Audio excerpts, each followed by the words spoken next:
Good evening, everybody, ladies and gentlemen.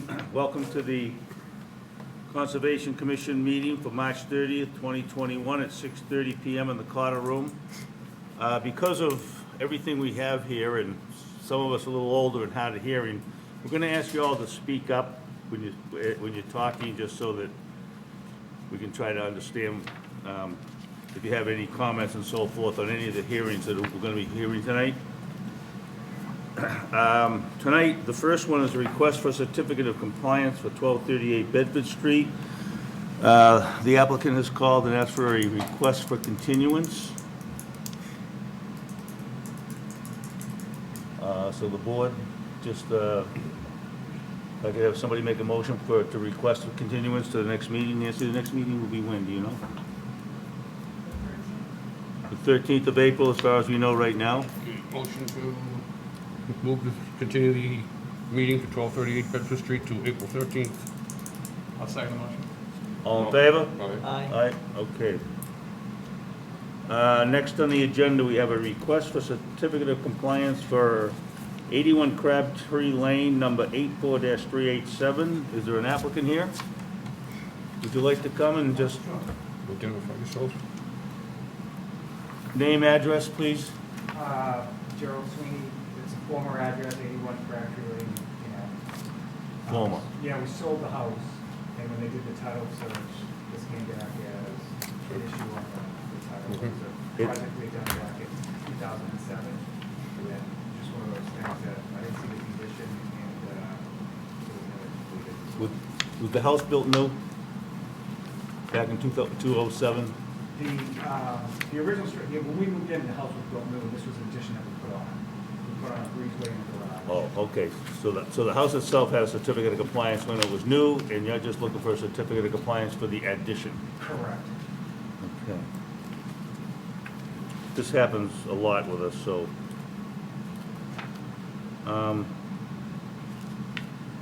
Would you happen to have an as-built plan on the addition at all? So what had happened, I think, I don't know if it qualifies as an as-built. I was back in front of the commission probably about 3 years ago with the pool. And I had the original surveyor come back out because he had to survey the land, because I had to go back in front of the commission, So I do have an as-built on a surveyed plot plan which delineates all of the wetlands, and I included that as part of the file. So as you'll see from the actual structure of the house, that there's no difference between what was originally applied for versus what was built. Any questions from the board? This happens quite often, and it's just a lot of times people just forget to come for the Yeah, that's certificate. awesome. Yeah, that's. Could I have a motion to accept this as a certificate of compliance for 81 Crabtree Lane? Motion to accept the certificate of compliance for 81 Crabtree Lane. Second? I'll second. All in favor? Aye. Aye. You're all set. What is, It's GW.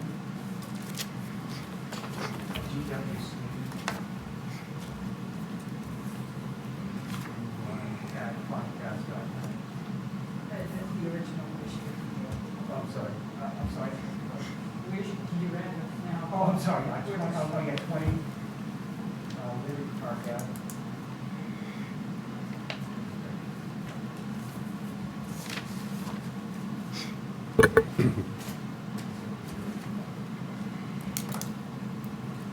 okay.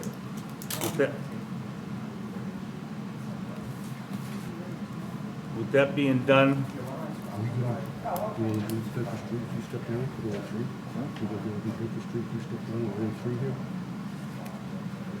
doesn't have to be me. Okay. I'm Home Street. I'm not like that. Okay, good. Oh, wait a minute.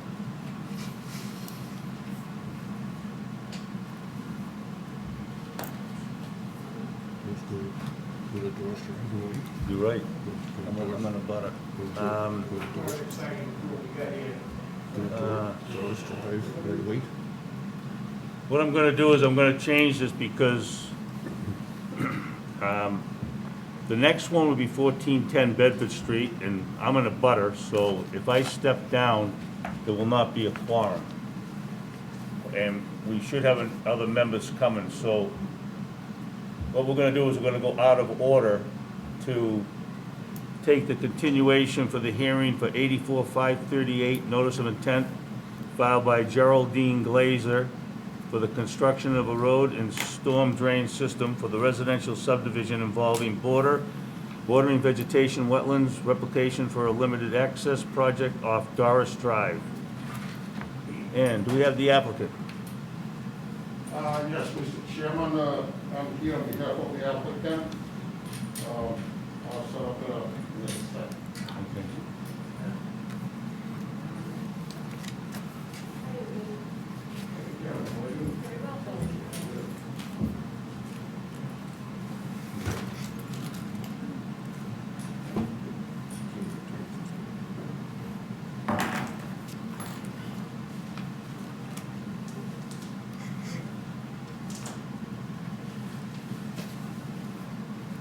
Mr. Chairman, I have a couple of full-size prints of the drawing. Will you? Okay, you just wanna put them out and so the board can look at them? Want to move some? We can push these out of the way so we can look at these, if you'd like. You want to put them down here? Wherever you want, you can put them in front of you, Sam, to make it easy, if you just wanna push that, this out of your way. There you go.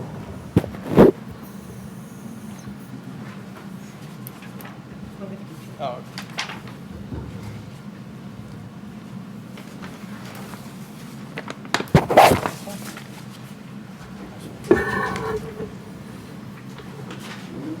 Okay, thank you.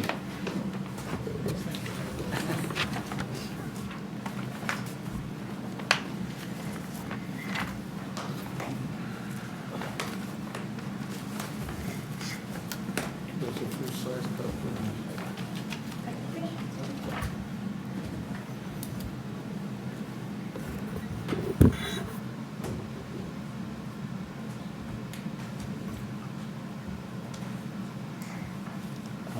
Karen, did you give one of these to the applicant? I believe I emailed this to him, last week. I believe it was an email that I sent you. Yeah, I know I sent you that, but those are the comments from Pete.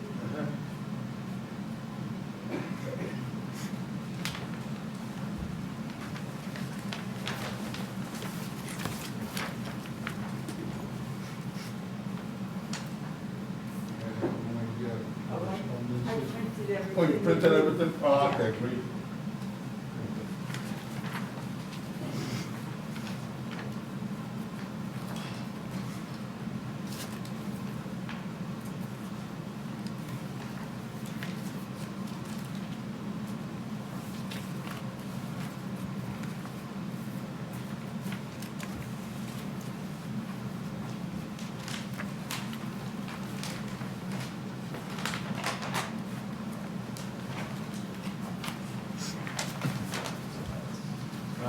To the board members, if I may, Yeah.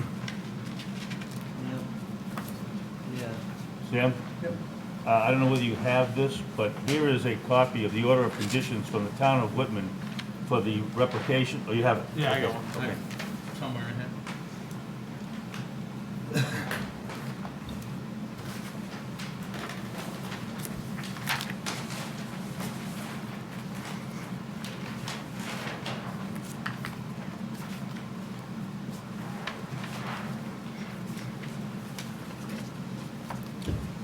Just state your name and who you represented and so forth, if you would.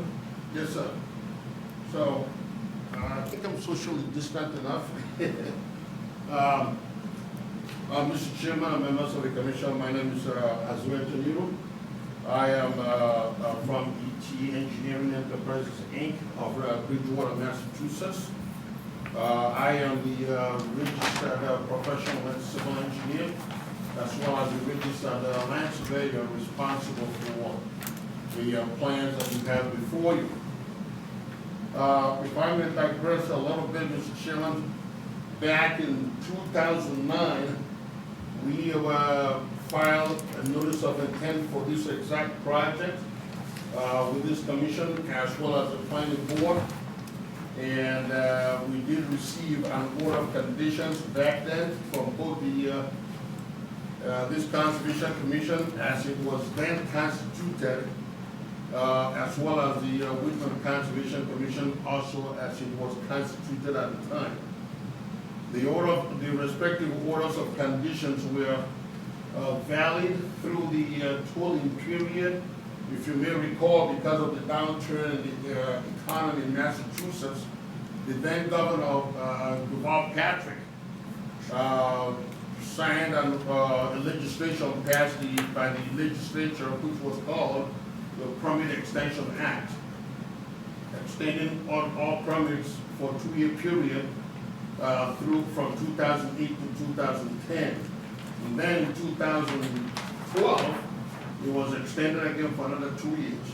So the order of conditions was valid right through 2016.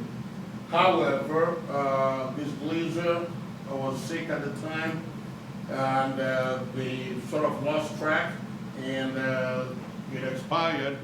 And as you know, once an order of conditions expires, you have to file a new notice of intent.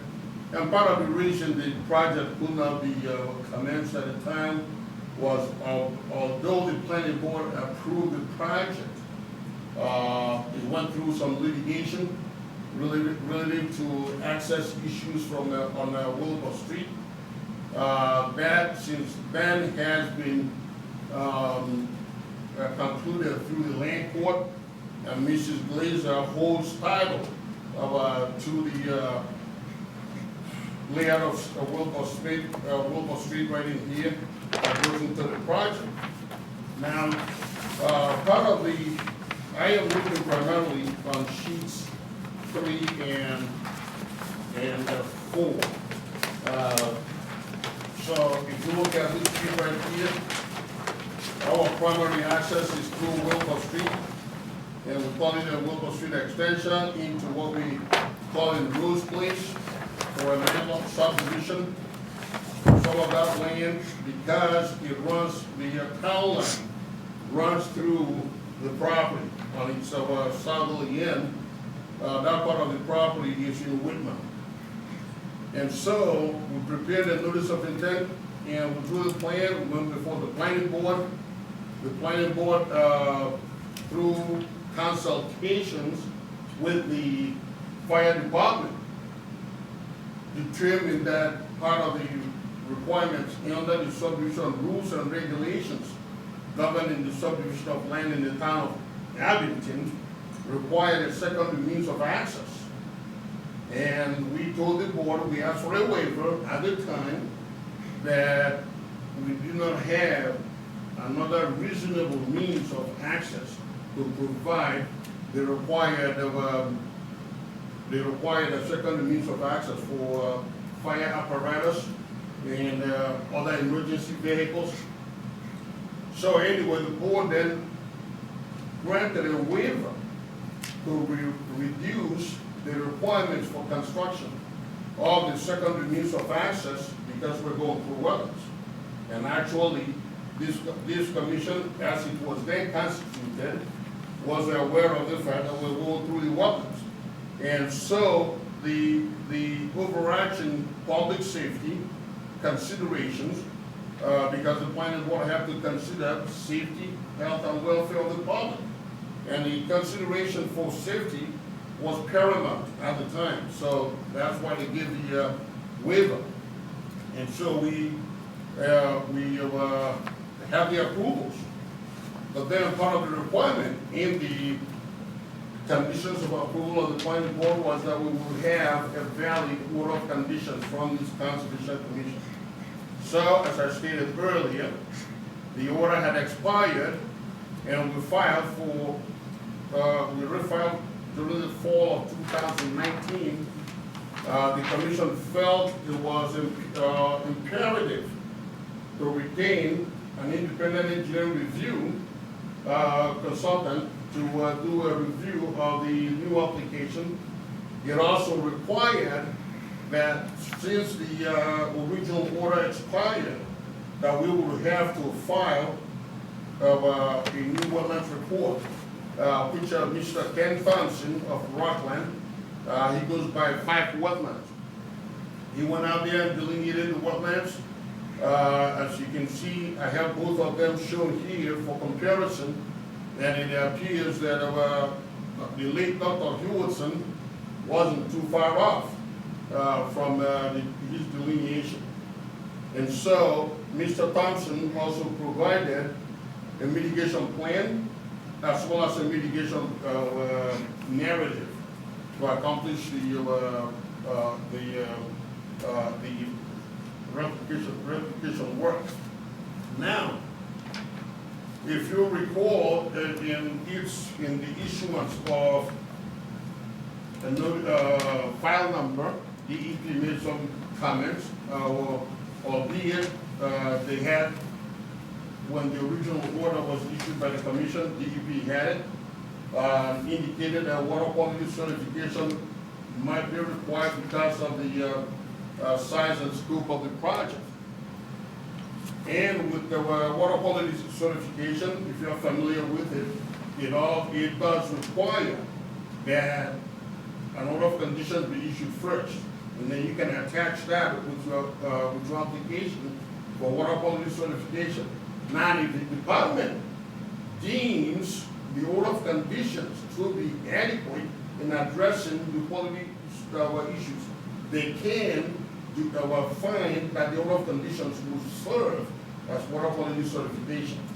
Obviously, this project, because of its size, because it's going to be disturbing more than 1 acre of land, also will require a general permit from the EPA under the MS4 program and stormwater management. So we're taking this one step at a time.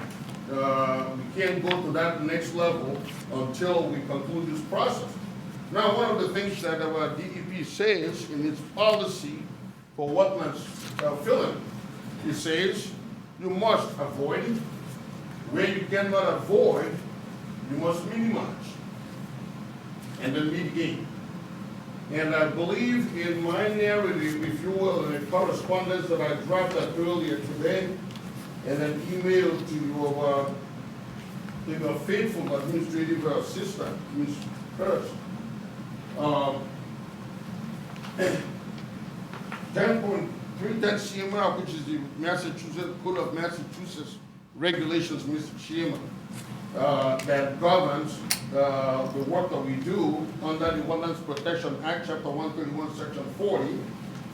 If you look at our section 310 CMR 10.53E, it says that so if you look at our paragraph, the second paragraph on my page 2 of 3 of today's letter, it says here, in keeping with the spirit of the DEP's policy goals and objectives, the project design approach has been to avoid, which is the first thing that they require, to avoid, and then in parentheses I said by asking for a waiver of the secondary means of access, albeit public safety needs was deemed paramount by the planning board. So we couldn't avoid. Then minimize by road width reduction. The planning board gave us a reduction in the requirement for constructing the secondary means of access, so that it will still be drivable and accessible to the fire department. And incidentally, if I might add, that secondary means of access that goes up Doris Drive, that will have a locking gate, so you wouldn't have regular traffic flying down that road, and the fire department will maintain the keys, the access code and keys for that. Can I just interrupt? Rose Place, Yes, sir. is that in, or does that go into Whitman? Rose Place is entirely in Abington. Entirely in Abington, okay. Yes, sir. If you look at down here, Mr. Chairman, down over here, I've indicated where the town line is. I see that. So the only Okay. physical work that we will be doing in Whitman is the actual replication work.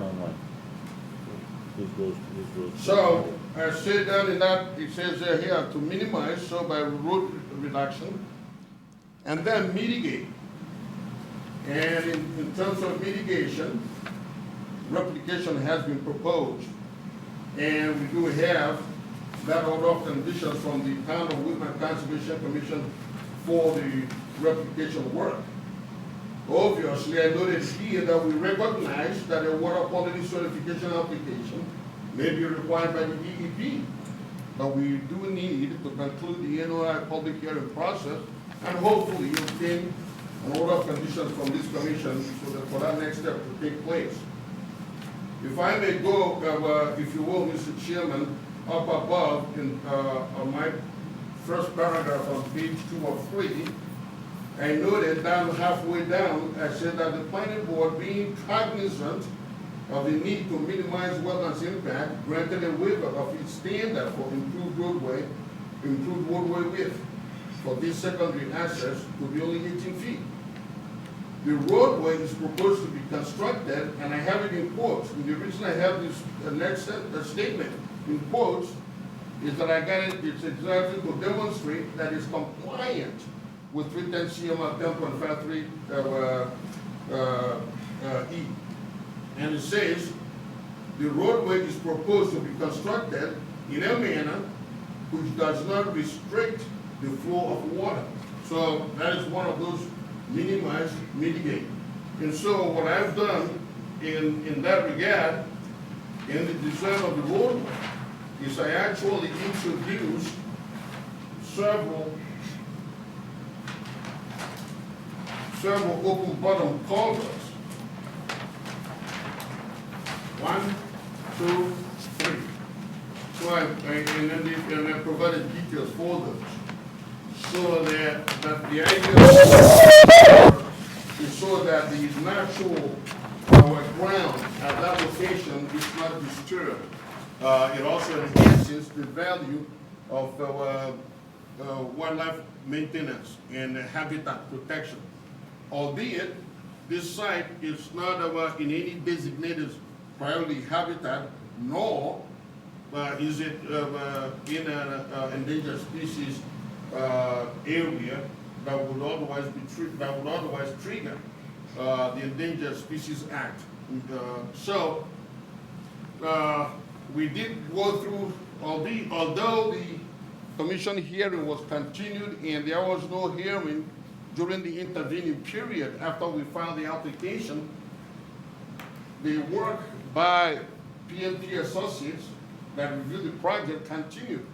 And we went through 3 iterations to capture and memorialize some of the comments that were provided by PMP.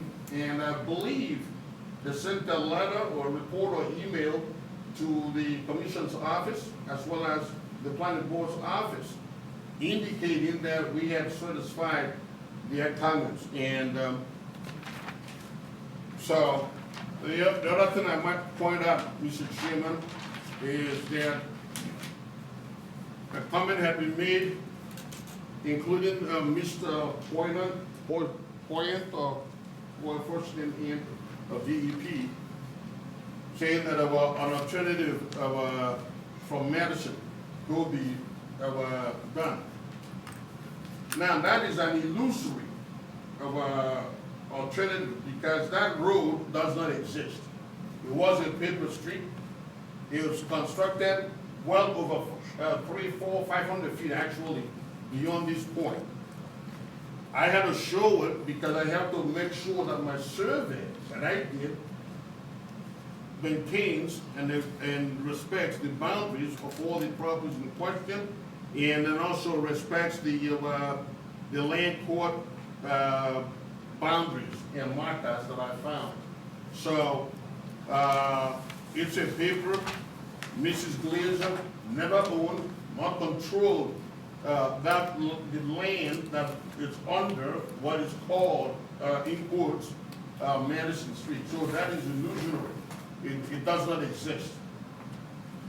And so, and as a matter of fact, that was brought up when we originally filed this application in 2009.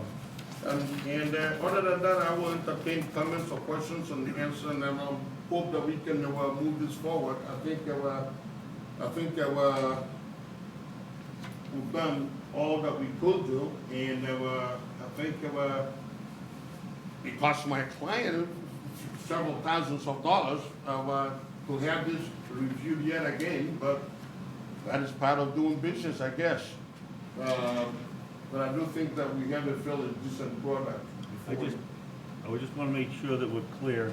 This will be on page 3, which is what you're looking at there. Yes, sir. We are going to use the botanist report for the green or the maroon. Oh, so. The flags. Which flags are you using on this? Oh, well, the recent one, because that's what you asked for. And which one is that? And that is the purple. The purple, okay. Yes, sir. Yep. And if you look at the report, and if as a matter of fact, if you look at the line, I highlighted it, it says 2009 wetlands delineation by Kenneth Thompson. Oh, no, I heard all that, I understood all that, I just wasn't clear on which one that Mr. Thompson did, and so that just the people in the audience will know where the wetlands, most recent wetlands are. That's the purple, is the purple. At this point, I'm gonna open it up to the board for questions, and board members, I'm gonna go right down the line. Sam, questions? When was this approved by the planning board? This was approved, hold on. When was it approved by the planning board? Here is the last correspondence with the planning board. It was on January 29, 2021. All stipulations have been covered. And that letter came from PMP, which is the town's engineer hired by the town.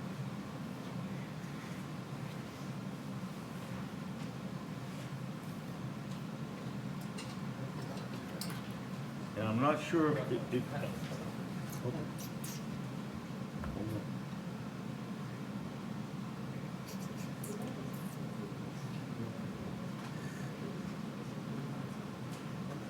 So from my understanding, you're clear with the planning board. They have approved this project once again as of January 29, 2021. Correct, because we've met the requirement that is stipulated. Yeah, that's in the letter that I have. No, there's no way to go. The fire chief wanted that access way? That's a correct statement. That would be my other question. Is the fire chief has signed off on an 18-foot access? That is correct. Okay, Yeah, that's correct. We have a letter from the fire chief and a letter from the sewer department, everybody Okay. else. This is the only thing that we're waiting for. And then a final, legal review of the land court decision for the planning board. Okay. So the town attorney is looking at the language of the land court for the Wilbur Street that Mrs. Glazer acquired. okay. Do you know what was the fire chief's issue with, it's a requirement to have two access roads? Yeah, that's correct. So in other words, if this was blocked off Yeah. and there's an emergency here, they couldn't get to it. So this allows them, if something was happening here, or let's say, for example, the worst case scenario, you had a fire, you have a hurricane, and people are trying to get out.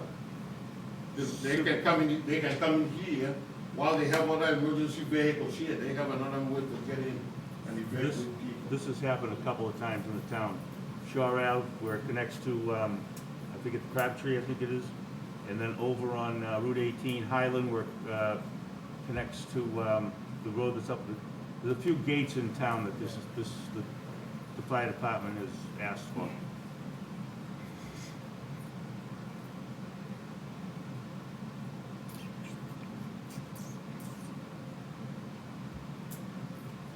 And again, just, and as a matter of fact, I did have another client that I spoke with last week. I said, how's your order of conditions? Okay, enhance it. He says, well, I got another year. He says, well, keep an eye on it. Because we can easily get it extended with our request. And maybe pay $200 or $300 for processing fee. Because had Mrs. Glazer come here and requested an extension back in 2017, we wouldn't even have to file this. You know what I'm saying? Yeah. So, and believe me, I like the fact that I got paid again to do this work. But at the end of the day, it's not, you know, it had to be done, and I'm glad I'm the one that got the money to do it. Right. But at the end of the day, had she filed for the extension, I will not see or imagine a circumstance under which the the commission will not have granted that extension. So in essence, this is basically asking an extension by the fact that we filed, we had to get a new order of conditions. She had to pay yet another round of filing fees. And that is one of those things that sometimes some lessons are very hard to learn. Any further questions from the board before I open it up to the public? Yes. Go ahead. There's three of us members, four. There's two that aren't here, but there's 1, 2, 3, 4 that are very new to this board, don't know anything about this project that's like 16 years old. I think we need time to review it. I mean, we just got this new package at 3:42 today, and I haven't talked to Andrew. I don't know if Andrew got his, because you emailed it to us at 3:29. I don't want to hold anything up. I want to see it go through, but I want to see it go through properly, and we have no knowledge of this. This plan, this notice of intent, with all due respect, and I hear you, but with all due respect, this notice of intent was filed back in the fall of 2019. All I've done is bring back, my letter was really not necessary, but I felt it was important to capture and reiterate where we are, where we came from, and where we are. So, in saying that, continuing it, I think it's rather a disservice to, but that is the prerogative of this commission. But I do think that we submitted this, the layout hasn't changed. All we did was write letters, respond to comments by PMP. And a lot of those comments did not change one iota the design of the project. All it did was ask for clarifications. And we provided those clarifications. 3 or 4 of those comments related to labels, because we're dealing with AutoCAD. Labels be on top of each other, and they say, well, why don't you move these around so that it's easier, so that the labels are not on top of each other. That has nothing to do with the relevant engineering design or calculations that I have prepared. And quite frankly, when you were talking to Ms. Point, Andrew, let me just say Andrew, I like to call them properly by their last name. But actually, Andrew is interfering with the process. The DEP has the regulatory authority to appeal the project in its own initiative if it feels that the commission acted improperly. So I cannot, and in good conscience, keep waiting for Andrew to chime in. He is not doing, it's like when you go to court, the judge makes a finding. The Supreme Court doesn't chime in. When the lower court is having a hearing, the Supreme Court doesn't do that. The Supreme Court waits until an appeal comes before it. So actually, and I think I will send a letter to his superiors, because he's interfering with the process. And that should not be happening. I'd like to interrupt this one. This project's been in front of, well, I've been on the board, I think, twice. You've been in front of us. Yes, sir. And with that, just to let you know, Karen, we asked Azu, if that's pronounced correctly, right? Is it- As long as you don't call me late for dinner, I'm good. Okay. We asked him to go back to the planning board for stipulations on engineering that there was questions about what the board had at the time. And that's what he did. Now, I know it's been a while, but COVID-19 has brought a few things, to delay a few things and so forth. But that's why we have this letter dated January 29, 2021, because we don't have an engineer on this board. So we asked him to go back, and there was questions at the time, and all questions have been answered, and according to the engineer for the town of Abington, everything has been approved.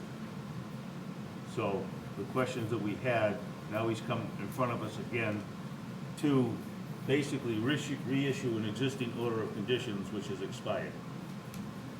That's where it stands right now. Well, I'm just, again, I don't want Andrew to interfere, but with his experience, like, sort of listening a little bit, and, I mean, did you answer all the stuff that we emailed to you? Sam, have you seen this? That's why I provided that letter. Okay. And has he, I don't even know if he has seen it, because he said he could not go forward until such that he had gotten. No. The only time you cannot move forward with an application, let's be very clear here, with all due respect. The only time you cannot move forward with an application is if we have a priority habitat or an endangered species that requires a review by the Natural Heritage and Endangered Species Program, which would then require us to submit an application, a copy to them, then they have to act within 30 days of receipt of that notice, after which you are free to go forward. That is the only, absolutely only regulatory mandate in terms of moving forward or not moving forward. DEP, when it issues a file number notice, that's all it is, a file number notice. They ask the commission, the local commission, oh, please pay attention to these items. Then the Conservation Commission reviews the stuff, issues a decision. DEP and any resident that is an abutter to the project, including the applicant, if anyone is aggrieved by that decision, they can appeal to DEP. Okay, so my plan has a right to appeal any decision. As a matter of fact, we did have a project where we had an approval, but the conditions that were imposed on the project were tantamount to a denial, and so we had to appeal it.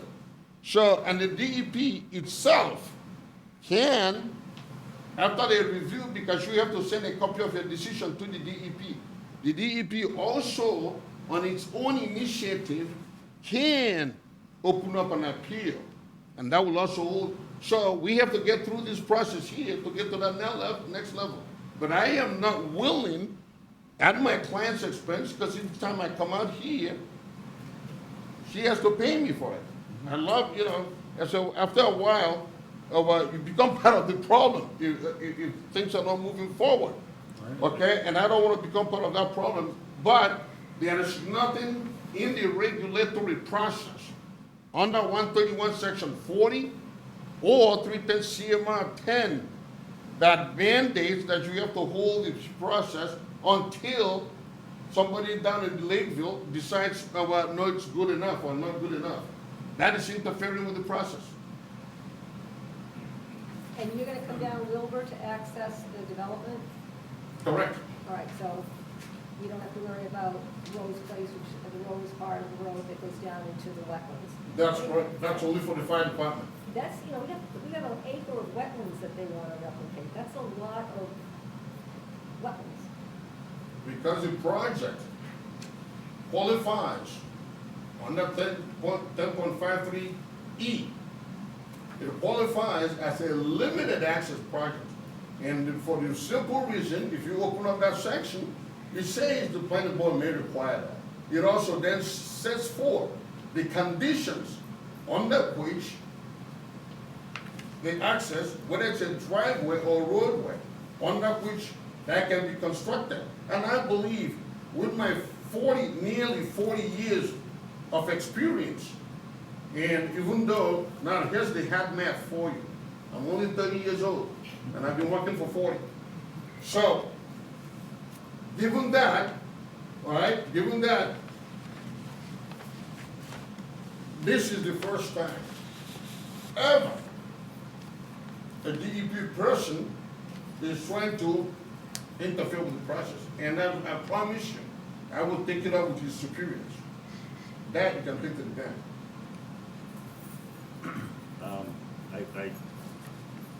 I have to agree that the DEP is kind of coming in the side door because there's an appeal process that can go in front of the DEP after we make our decision.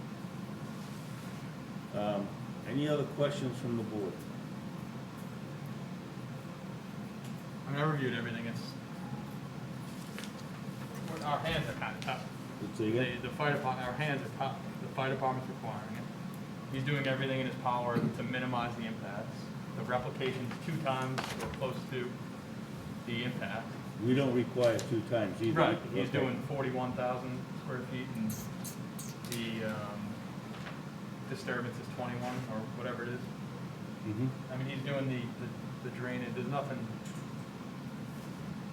the wetlands, the redelineation, everything's been done up to the standards.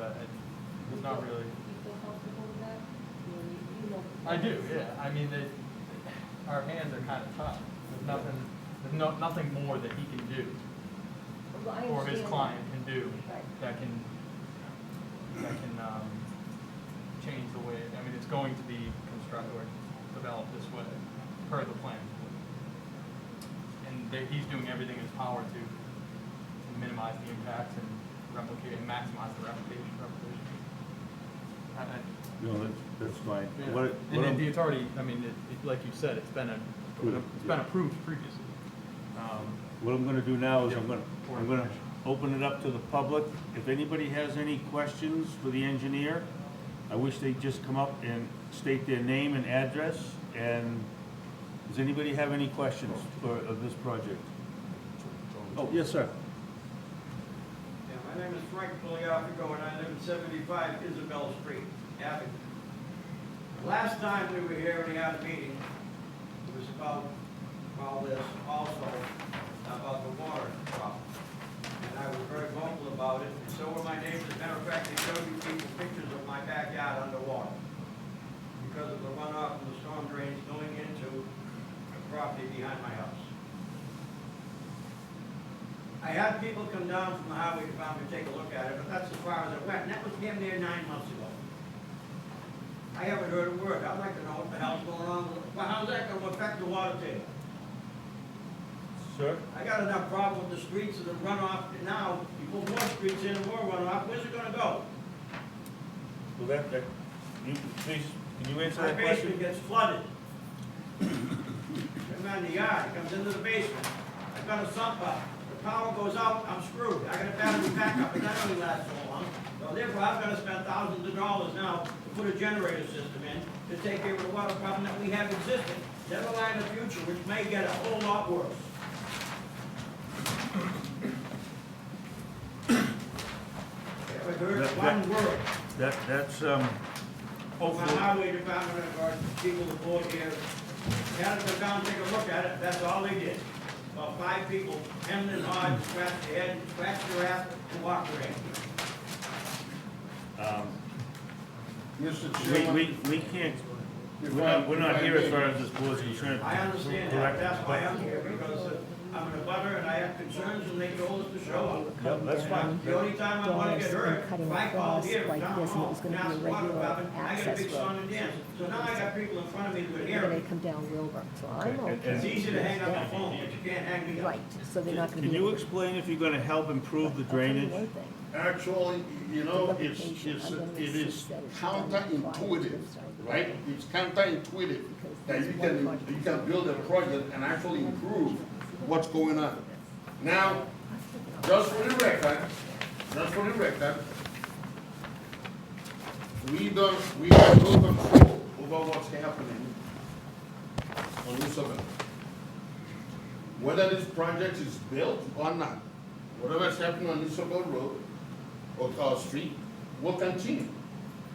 Now, what we have proposed here, all the water associated with this project will be going into 2 drainage basins in the back here. Whitman is gonna get all the water.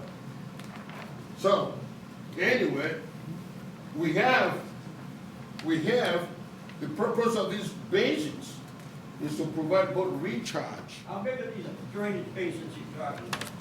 Oh, they are more than an acre each. More than 1 acre, each one. It's more than 1 acre, specifically for stormwater.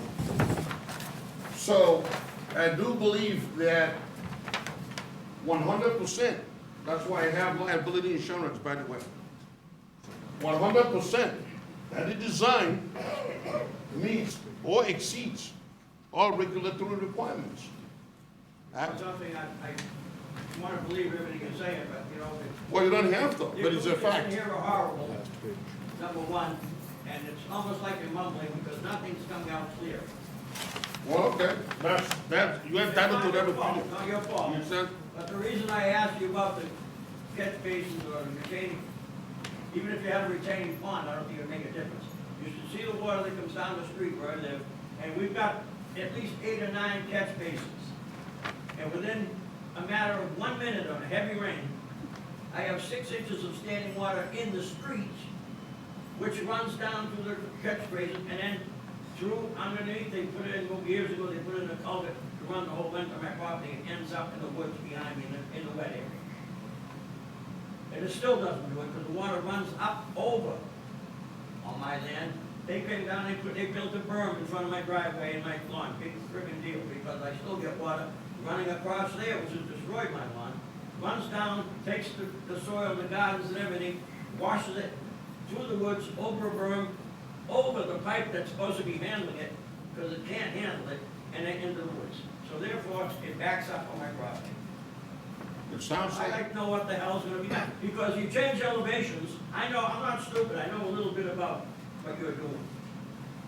Not much, but I know a little bit about it. Elevations, I lived in Hanover, and they did the same thing behind me in another piece of property, and they, no, we're just gonna, they cleared cut the land, they filled in about 12 feet of, higher than this room, filled in some of the places so they could build houses on it. And what was that? That's why I left Hanover. Now I got the same damn thing gonna happen here. Sir, It's bad now. are you saying the water runs down? I can't hear you, honey. Are you saying that the water runs down through your property? Runs down Into the on top of those, Into the wetlands? You'll have your chance. yeah, Into the wetlands? yeah. Okay. Nature is running its course, path of least resistance, because the storm drains cannot handle it all. So it runs on the surface on the top and goes right through my property, through the backyard, and I think Paul's probably seen it. My neighbors have pictures of it, they showed it last meeting we were here. I've got pictures of it right here. Yeah, they are, right here. On the other side. I can wipe water out. If you'd like to see them. Takes out my landscape timbers and everything else, and all those. That's the back of my yard right here. From my neighbor's view, they can see that. There's about But 4 this- feet of this- water back there. Right, this, I It hate, goes down in a couple of days. yeah, I hate the kind, but this is an existing situation Oh, where. I know it is, where but this is you why I'm can't- here, because when they do that, it's gonna make it worse. Where is Well, that water gonna go if they put a road across? That is Under, my question. well, there's culverts, I'm pretty sure, under here. We got, that's my point, we got culverts here that are not working. There's 5 catch basins, and what happens is, basically, the water comes up in the catch basin, it can't go anywhere. Because it hits the They wetlands. can't handle it. And then we're on the bottom of Isabel, street comes down on the hill like this, all the water drains down and it floods. And some of this back, I'm going back when Dick Burns was still here, in O'Connell, we had all the standing water. They opened up the sewer drains to get rid of this water out of there, because it was sitting there for so long. Could you address the elevations on Isabel compared to Rose Drive? Yes, I will do that in a second, Mr. Chairman. It's very important. This is what you wanna hear. I am hearing, and I've heard what has been stated. It is very, very important to distinguish what is happening on Isabel Street from what we're proposing. It is very clear and apparent that the catch basins and the culverts on Isabel Street are inadequate to handle the runoff on Isabel. That is basically what is clear. That's what Now, I'm saying for and- years. Right, and we're not changing that. We're not doing anything on Isabel or anything that will affect them. The town possibly is not maintaining the drainage system. It is possible, and you have to recognize also that when Isabel was built, the design standards are so far different now than the design standards back then. Airplanes, for example, are not being built the way they used to be built. I remember when I bought my first car, I was a 7-year-old Ford Pinto. Okay? It didn't even have AM radio. If I put an FM radio, it was an extra. There was no catalytic converter, right? There was no all these amenities. You wanted a power button, it's extra. Now those are standard features. You see? So the technology and the requirements, for example, prior to 2008, DEP did not require recharging of stormwater runoff. Prior to 2008, they did not require water quality treatment. Those have been instituted in the regulations. And so what we've designed actually exceed those regulations. So I'm not quite sure. And to the DEP's credit, give credit where credit is due. The DEP's credit, it says that the construction shall be in a manner that does not impede or obstruct water flow. And that's what we have done by oversizing and keeping several culverts that are more than 4 feet in size. So I don't see how what we're doing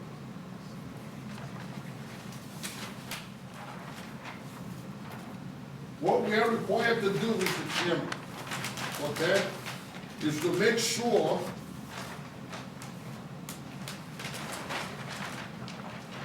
okay, if you go back to sheet number 10 of 10,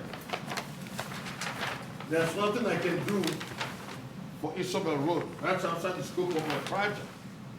However, what is required by DEP, by the planning board, is that whatever is flowing through here must not be impeded. And that's why I have these culverts, 1, 2, and 3. And these are set at the low points in the wetlands, so that whatever is coming through continues to go southerly. We are not changing that. But I am not doing anything on Isabel. Isabel is simply based on the oral testimony that we have just heard. It is apparent that the drainage system on Isabel Road, or street, excuse me, is inadequate. There's nothing I can do about that. What I can do is to make sure that I don't impede what's happening here. And that's what we've done. Okay, thank you. Anybody else from the audience have anything that they would like to address the engineer? Okay, I'd like to bring it back to the board at this time. And if there's no other questions, entertain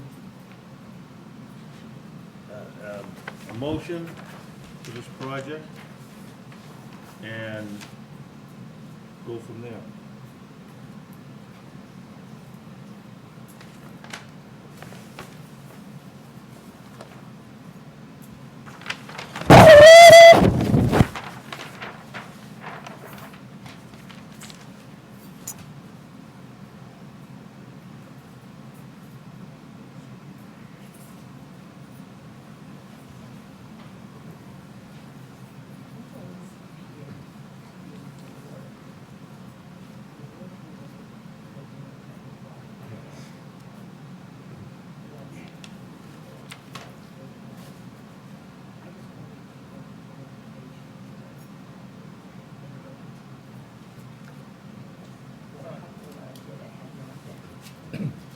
Zoo, Yes, sir. you would probably be the one to ask. Now, where the replications being performed in Whitman, Yes. we have no jurisdiction in our order of conditions about the replication. Well, you go by virtue of the having no jurisdiction over the proposed project. Absolutely. Okay. Yes, yes. So, in our order of conditions. What if they contradict each other?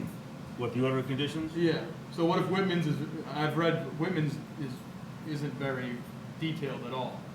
Right, so you can impose more detailed requirements. We And, can- okay, And so whichever one is more restrictive is what we're gonna go by. okay. I was gonna suggest this anyways, in our order of conditions, to have the town of Abington inspect the, or when he comes back with an as-built, okay, to inspect the replication area.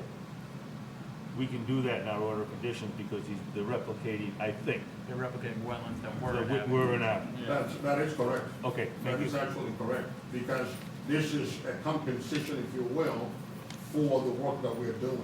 So you do have, they are actually the authority for that. Okay, that would be in the order of conditions on my suggestion. Also, Zoo, the replication will be done prior to the building. That is correct, and you can stipulate that. Okay. In other words, you can stipulate that a replication be done and reviewed, inspected by this commission and approved before any additional work can be done. You can't do that, and we will not be adverse to that, because it assures you. And the other thing that I've seen commissions do lately, in a couple of the towns that I consult for, that's what we do, and that is this: don't do 2 growing seasons before you issue a certificate of compliance. You can require 2 calendar years, for the simple reason that a fall is a growing season, spring is a growing season. So if I do the work in fall, and all of a sudden, here's spring, we go through winter, spring, it sprouts up, you don't really have 2 full growing seasons. So you can require that it be done 2 calendar years. That will ensure that you cover at least 3 growing seasons before you say that the work is satisfactory and issue a certificate of compliance. But at least the initial replication must be done, because according to Mr. Thompson's recommendations, some of the native plants, that is the most successful way to replicate wetlands, is that you try to reestablish what already works. So if the plants are native to this area, that's what you want to plant. And then if there's a need for supplemental nursery stock, then you can also order what is already existing there. They can bring, like, let's say, if you wanted a red swamp maple. And you can also stipulate the planting height as well as the planting diameter. So if you're requiring that we use red swamp maples, we can say that the diameter must be 4-inch caliper instead of 2-inch caliper, that kind of stuff.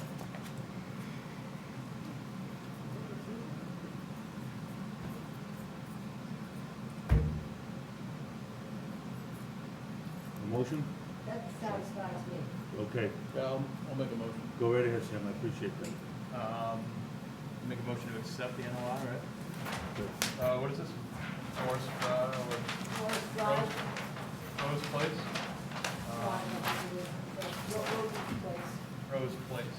This DEP number, DP number SE 0840538. as presented and per our order of conditions. Do I have a second?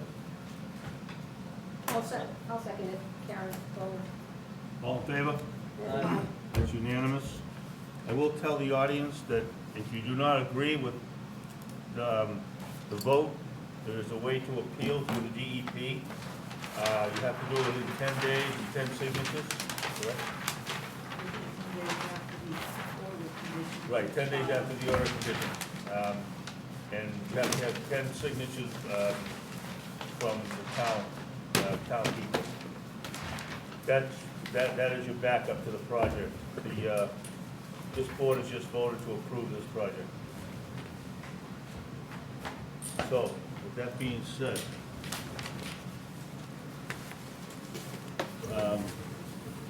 don't anybody leave it, we're doing the order of conditions after the meeting, after the Gonna be meeting. late? Next year. Thank you very much for your time. Thank you. Thanks for listening. Would you like this? Again, or should I leave this with Nancy? Well, I thought you liked to do wallpaper. Yeah. Thank you. All right, thanks. Okay, good luck. Yes, sir. Which one do you want to go with? Hold on a I think I have second. one more, I will keep this so I can launch, because I want to be in the. You're gonna be using this. Well, that's what, the order of conditions after, we're gonna go through that. Just want to get everything out of the way. Yep. Do you read the written order of conditions? Very clear. Okay, So they're. we're gonna go back to the original. I am gonna recuse myself because I am at a butter of 1410 Bedford Street.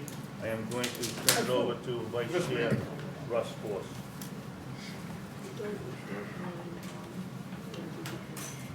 Okay, we have a- Okay. Okay. I don't want my code go. You will get it. Ready? We have a continuation NOI, Nick Patel, Green Harbor Dispensary LLC, 29 Abbey Lane, Middleborough, to renovate existing residential building and business building and install new parking area within the buffer zone at 1410 Bedford Street. Thank you, Mr. Chairman. Name, My name is Paul Marabito from Ross Engineering Company. With me is Greg Clancy, a professional engineer who prepared this stormwater calculations, which were submitted to the commission and the DEP subsequent to our last meeting. The file number has been issued by the DEP, as I'm sure you know.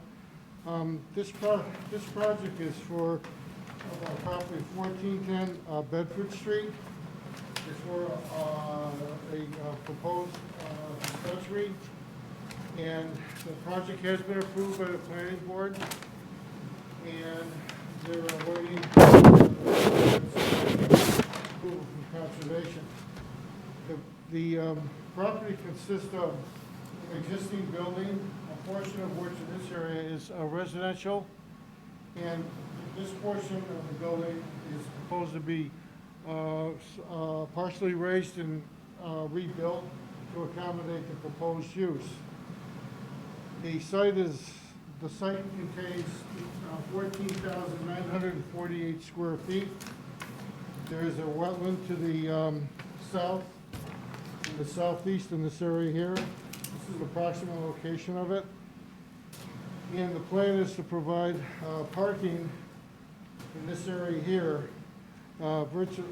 pretty much everywhere on the site except for the area of the building. The green area is some landscaping that was approved by the planning board. There's a proposed sidewalk around the back of the building for entrance from the parking into the proposed use at the rear of the building. What Greg has done is to prepare the stormwater calculations in accordance with the DEP's best management practices. And what we're proposing is to install a pervious bituminous concrete pavement throughout the site. The access to the site will be through H. Elm Street, and the vehicles would pull in here, and they would come down into a driveway, enter the site, park, and then they would leave the site and come out onto Route 18.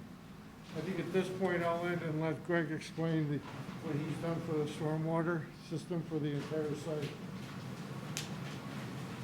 Good evening, members of the commission. I took a look at a number of options for stormwater with this project. With an existing conditions project, you are pretty much locked into a limited amount of options, just because you can't vary the grades.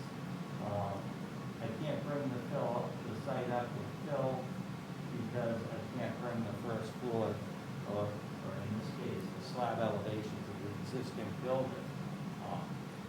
So the only viable EMP practice that would accommodate this site is the practice of permeable pavement. I don't know if you're familiar with what it is, but it has been used with a great deal of success. It does have its place for a lot of reasons, and I'll hit upon that. But what I'd like to show the commission is the detail.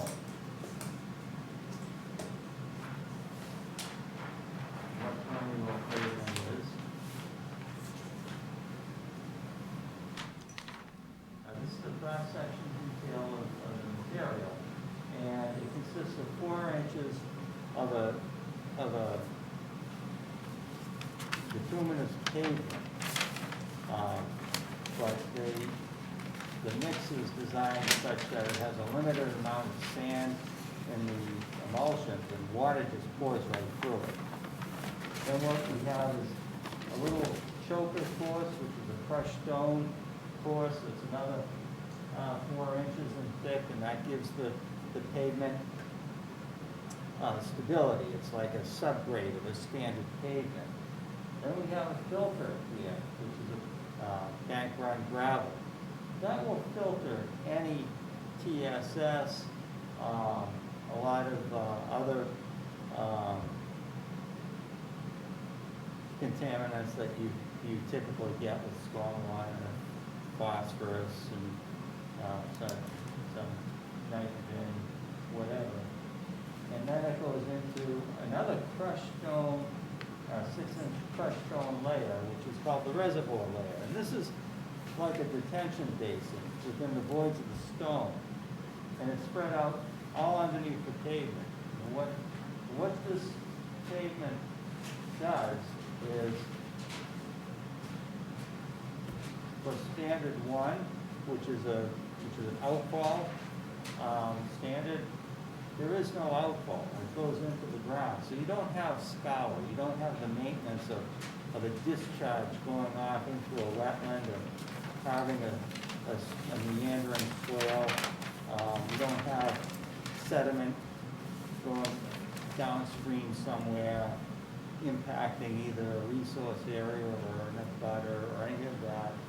Standard 2, it mitigates your peak flow and your peak volumes.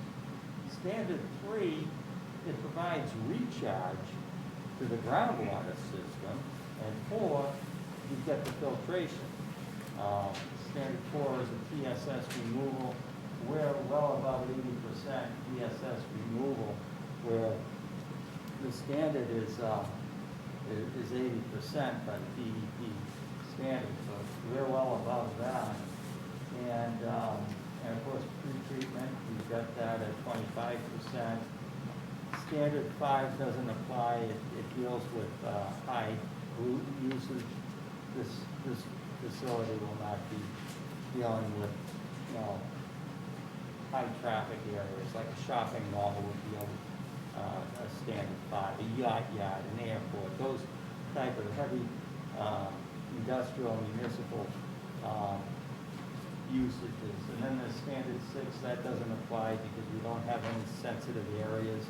We did a research on all kinds of outstanding water resource areas and the natural heritage and the aquifers and zone 2, zone 8, etc. There aren't any ACECs in this area. And then, 7, it does qualify for redevelopment, which means that you can, meets the standards only to the best, practical, way. And we've met all the standards.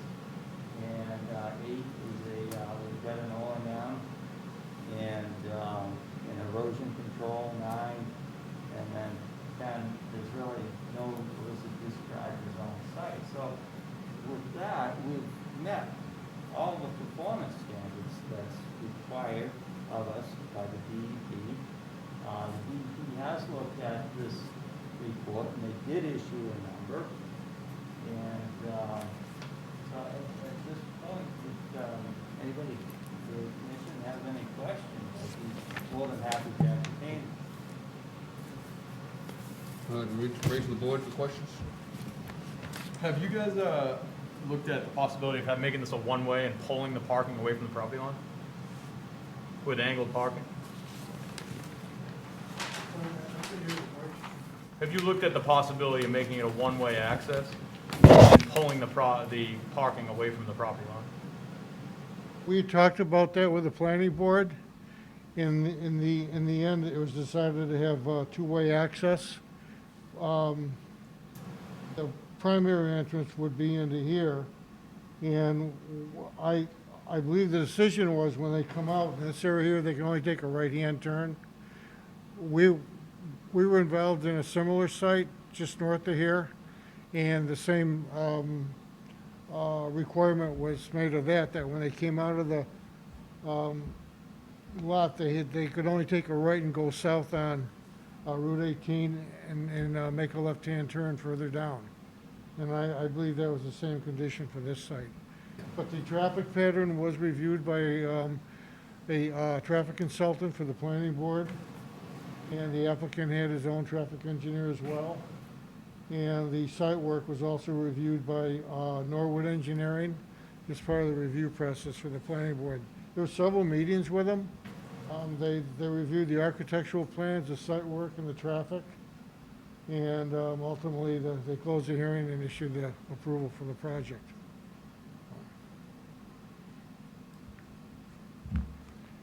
I guess my only issue is the only reason why no stormwater measure besides the permeable pavement can be put in place is because of the proposed project.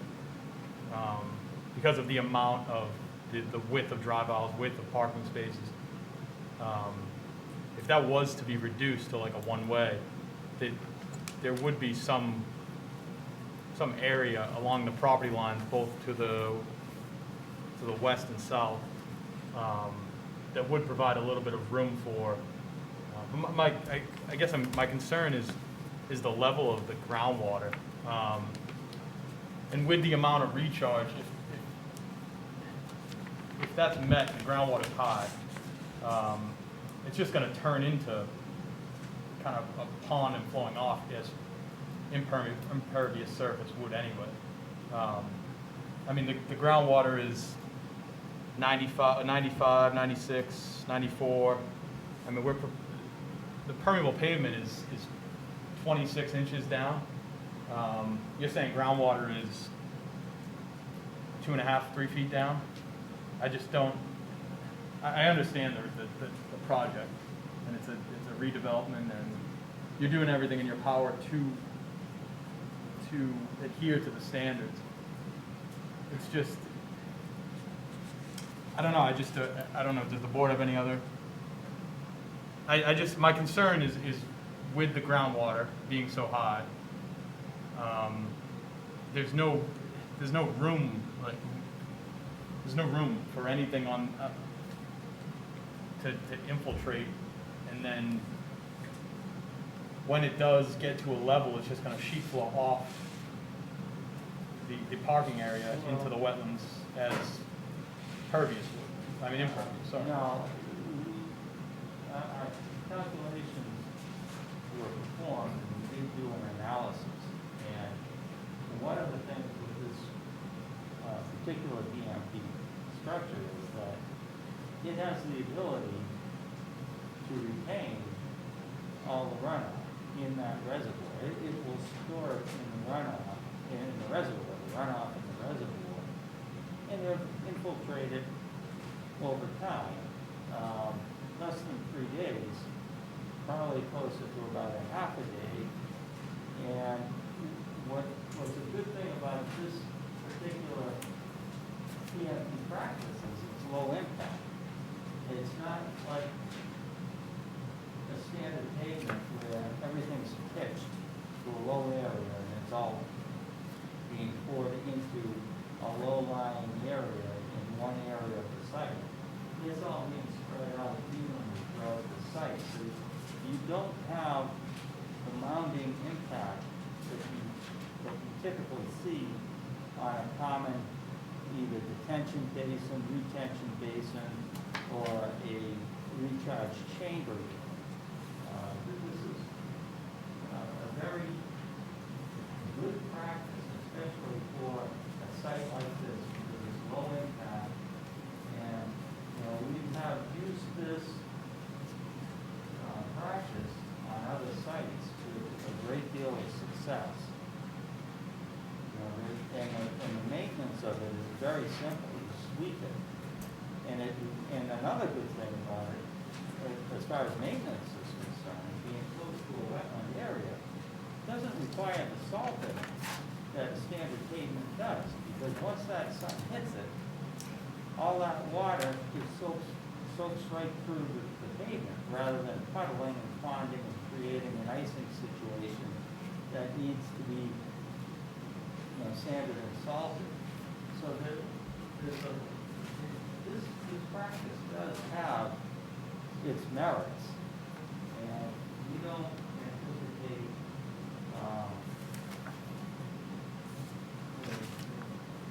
the pavement flooding. There's more storage with this pavement in the proposed condition than there is in the soil matrix that's out there now.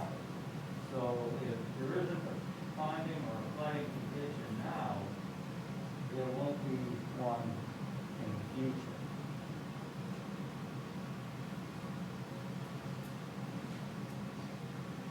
Karen, Rich, anything?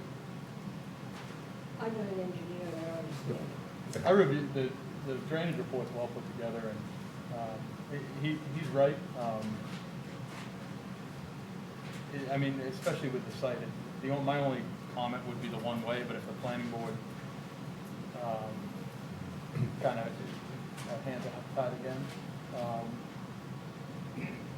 I don't have, I mean, See the right flag, thing of turning right only because you're crossing 3 or 4 lanes. yeah, but that's not really us Yeah. anyway. But, yeah, I don't have any. Yeah, that's it. So bring it out to the floor. Mike Noonan? Yeah, Mike Noonan, 63 Mulberry Drive, Abington. I bought the property. This is gonna be an impervious pavement now, correct? A permeable pavement, not impervious, but permeable, pervious pavement. It's gonna be asphalt? It's Or- gonna be a type of asphalt, but it's not a standard asphalt. As far as the storm water goes, Route 18's higher and so forth. What is going to be the corrective process to make sure this doesn't flood my property? I realize there's a pond over behind Sorrells and so forth, which is fine. My property is right there, and this is gonna affect with the storm water. Yeah, that's me right there. So that, all that water, because of Route 18 being higher and so forth, and the way the elevations are, and I didn't see all the elevations on your plans, that's gonna flow right to my property now, instead of being stopped, because it's basically a gravel property now.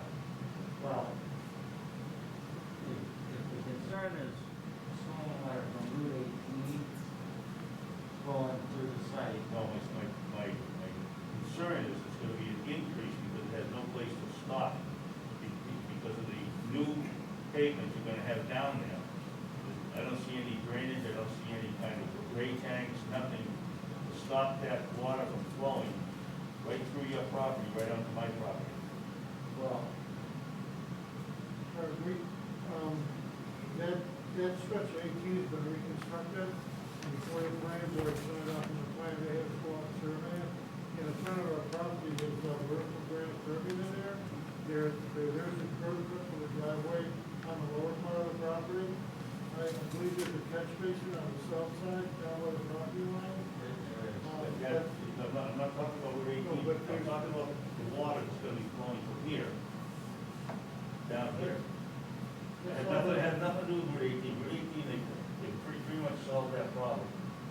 here, okay, you got all this is actually still upland, okay, and this is closed up, and as soon as you put an impervious or pervious pavement, you're gonna have a proposed pervious pavement right here, it's gonna flow right under the fence and increase the water flow for the stormwater management program for my land.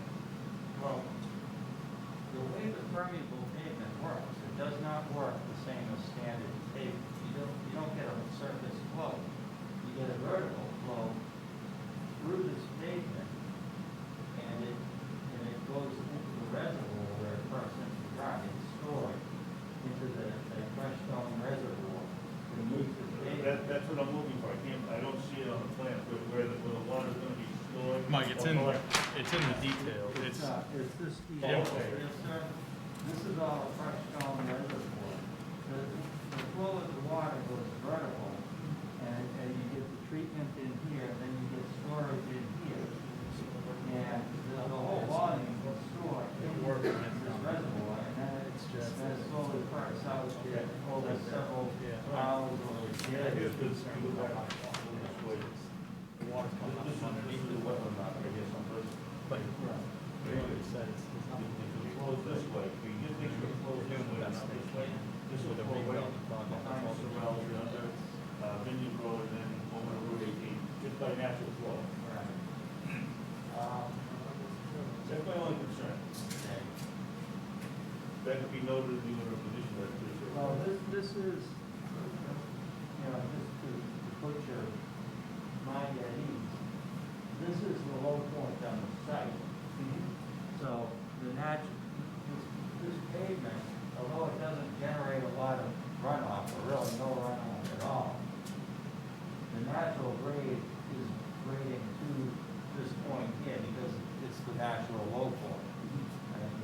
There was a problem with that, we corrected it, so, but I just wanna make sure that there's, nothing isn't, comes onto this property here, and it does flow, it's flowing down there now. I just wanna make sure, you don't want it to go over here. and No, flow this that will road. also, it won't Right, go down. right, let me show you this drawing. This drawing here, the outline of this blue is going through this pavement. Okay. So anything inside the blue is going to be captured and recharged into the ground. That cross section itself is well above the seasonal high groundwater. In the drier months, when the groundwater is lower, which is going to be over the higher rainfall, will be even more storage below that. I think that there's a 28 inches. And that, Plus pitch that pond is down front there. It's gonna be, that's the underground. There's a river here, some sort of. we saw that out. Okay, good. I'm fine. Anybody else? Sir, name, address? William Gray, 53 Vineyard Road. This pervious pavement, at first, when it's new, it'll work. But after time, it will collect dirt and debris, no longer be pervious. I have not heard a maintenance plan that once the pavement does collect all this dirt and debris and it does not go down through the pavement as designed, it'll become just like any other pavement. So, this is a good short-term fix, putting this in impervious pavement in, but it's not a long-term solution. There is no maintenance plan to repair the pavement once it becomes clogged. A maintenance plan, just to clarify, what definitely was submitted. It was submitted, Sorry? we have a maintenance plan. There is a maintenance It was plan? submitted with the stormwater report.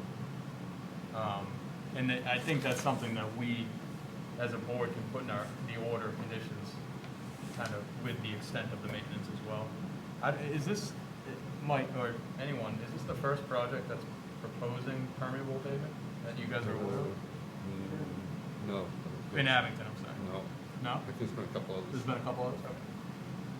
So I think maybe we can look back on those and pull some things from, to make sure that the maintenance is done properly, because I think he does have a point. If it's installed correctly and not maintained, it does deteriorate.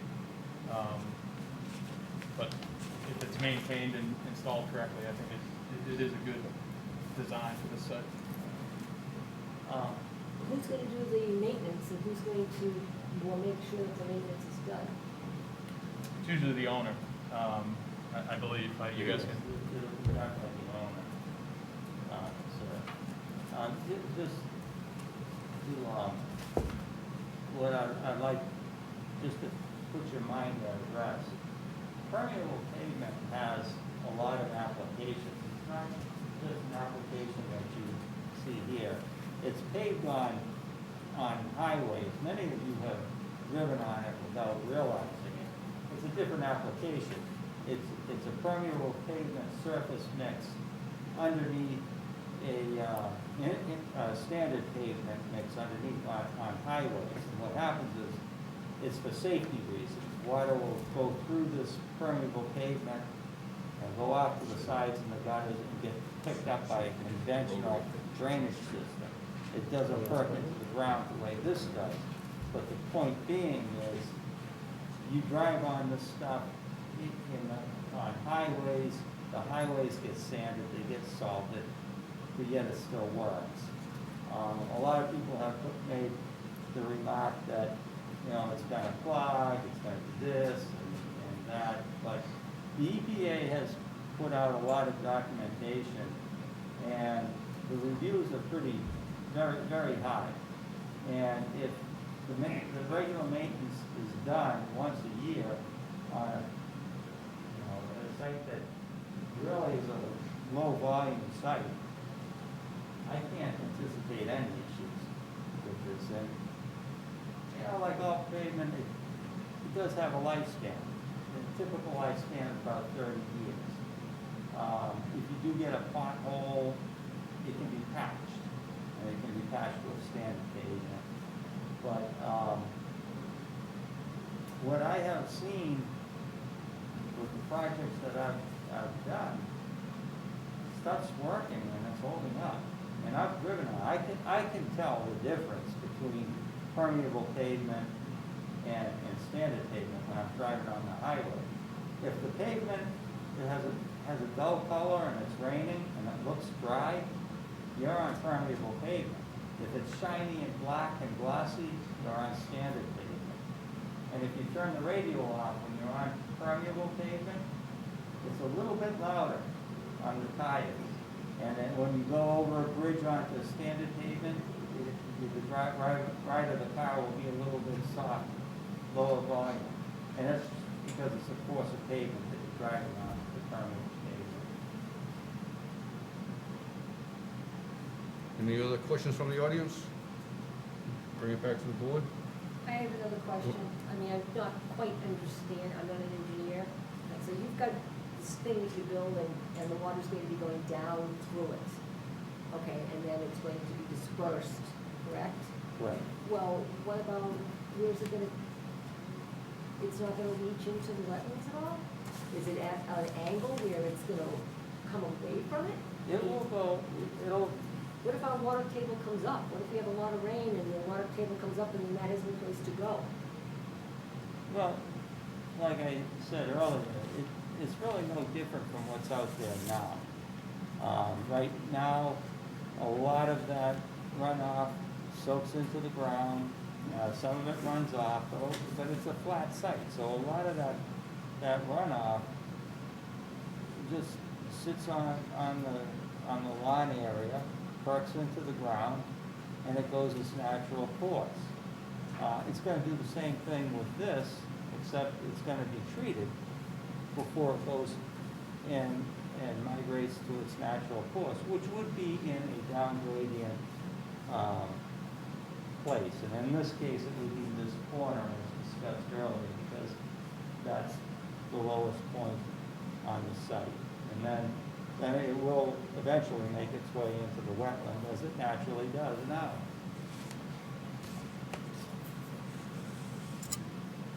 Sure. Get a motion?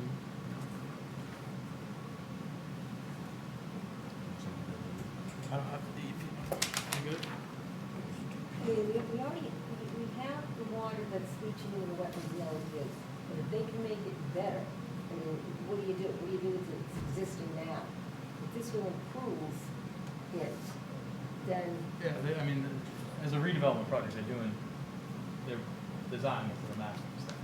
That's That's all we really asked for, and that's all the DEP asked for, too. You guys good? Yep. I'll make a motion to accept or approve the NOI for the Green Harbor Dispensary at 1410 Bedford Street, Abington, Mass. SE 0840545. I'll second. All in favor? Aye. Thank you. Thank you. Thank you. Mike, you can come back.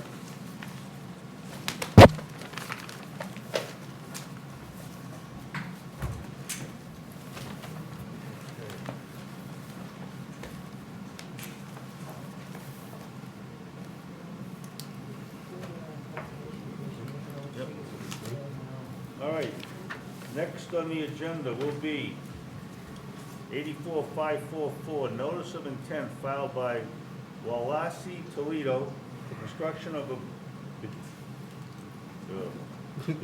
bituminous concrete drive and parking area and related drainage within 100 feet of the vegetated wetland at 222 Center Ave. The applicant here, okay. My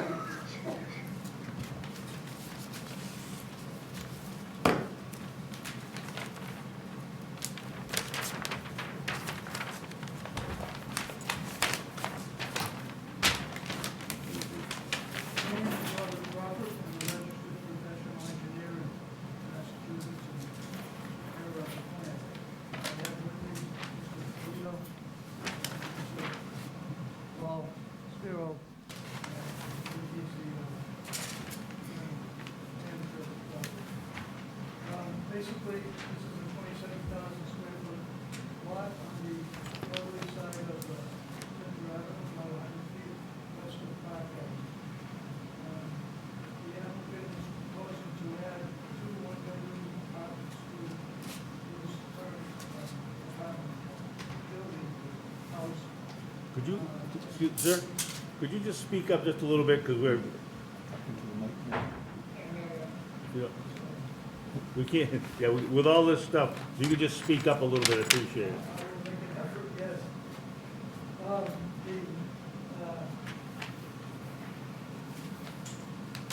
As I said, the applicant hopes to add 2 one-bedroom apartments to his current structure. In order to do that, the zoning requires that you construct a driveway and parking spaces for the units. The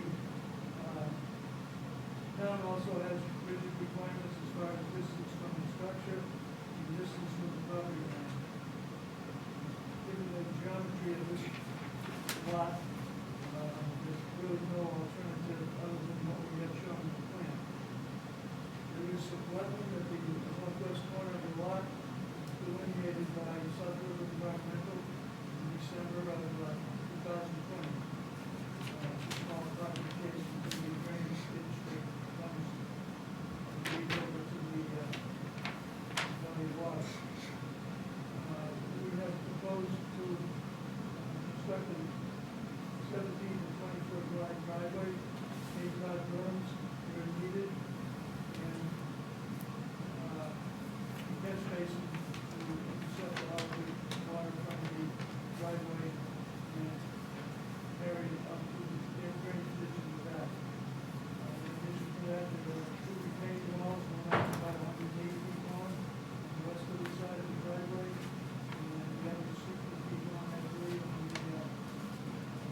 drainage ditch been there? The existing drainage ditch, is this like an antique drainage ditch, an ancient one? It's an existing drainage Okay, ditch. is I know it- it goes from under Park Avenue, there's a culvert there. There's a culvert, okay, so. Yes. But it's flowing in the north, towards the northwest. It's going by the property from right to left.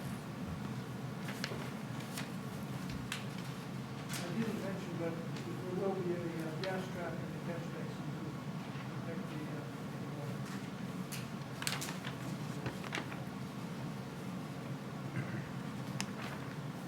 Any other questions from the board? And I'm sorry, but the water's all gonna drain away from the wetlands? Pardon The me? way this is built, it's gonna drain away from the wetlands? The water will not puddle up in the parking lot, No. drain off the- into them, it'll drain away no, from it? The pipe is very steep, and it drops down probably 7 to 8 feet. I'm familiar with the property. I do. The drainage ditch.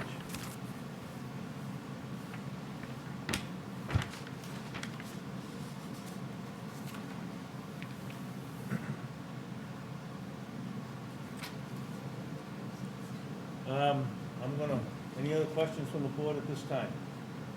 Okay, I'm gonna open it up to the public. Does anybody from the audience have any questions or concerns? Just state your name and address, please. Good evening, Pam Whalen, 208 Center Ave, I'm a direct butter to the property at 222. My first question is, does the board really understand what is in front of them? Say again?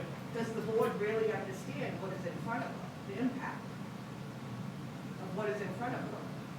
You're familiar with the property? I walk by, it's a big house next to the smoke shop. Correct, Like yeah. a big one, and then they got a driveway that goes down Correct, in and the an drainage old ditch- barn. Yes, comes from Park Ave. It could really be called an intermittent stream. So, which goes drains right into Island Grove Pond. So what he's proposing, from what I can read from the plans, I only have them on my phone, so I could be wrong on some things, is to surface drain parking area into the intermittent stream, which flows into Island Grove Pond. Correct me if I'm wrong. That's correct. So now we're taking oil and greases from our parking area and putting it in Island Grove Pond. If there is any grease or oil, it should be contained in the gas trap. That's then Obviously- draining into Island Grove Pond. Yes, but it'll be intercepted and removed. Right, why? Obviously, it takes, no. Gas trap requires maintenance. Who's gonna be pulling it? The owner is responsible for doing Yeah, that. well, yeah, we weren't really, okay. I am for now. The other thing, Excuse me, Robert name? A. Whalen, 208 Center Ave. Okay. The other thing, he's just putting more water on my property. That, we call it drainage ditch, it is up by Park Ave, whatever, from probably where the wetlands are on his property.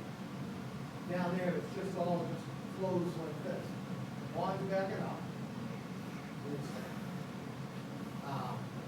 our neighbor, who wants them on the other side of Park Ave, Lee Casey, her yard is soaking wet as it is. So her water drains down to our property. He's proposing to put more water down to our property. I mean, that runs through us, through Island Road. Well, right, that's existing conditions, and we can't control existing conditions. There is a law and so forth on the books that any new construction, you have to maintain your own flow of water on your property somehow. So that means I can, if I get water in my basement, I can pump water onto his property? No, Why not? He's putting water on my property, why can't I put it on his? because you'll be putting it on here. This is a natural way of it to flow. If you want to, you can't pump. It's not a natural flow, he's making it go through there. Excuse me, is this your property over here to the left? I saw the whole thing. Is this your property? Yes, it Okay. is. We have other issues with the whole thing also.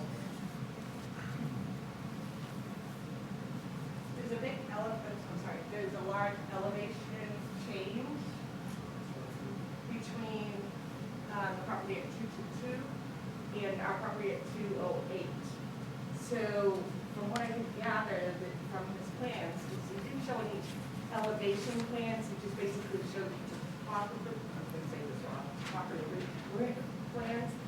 So it's kind of hard for me to look at the elevation change and figure out the actual map of it.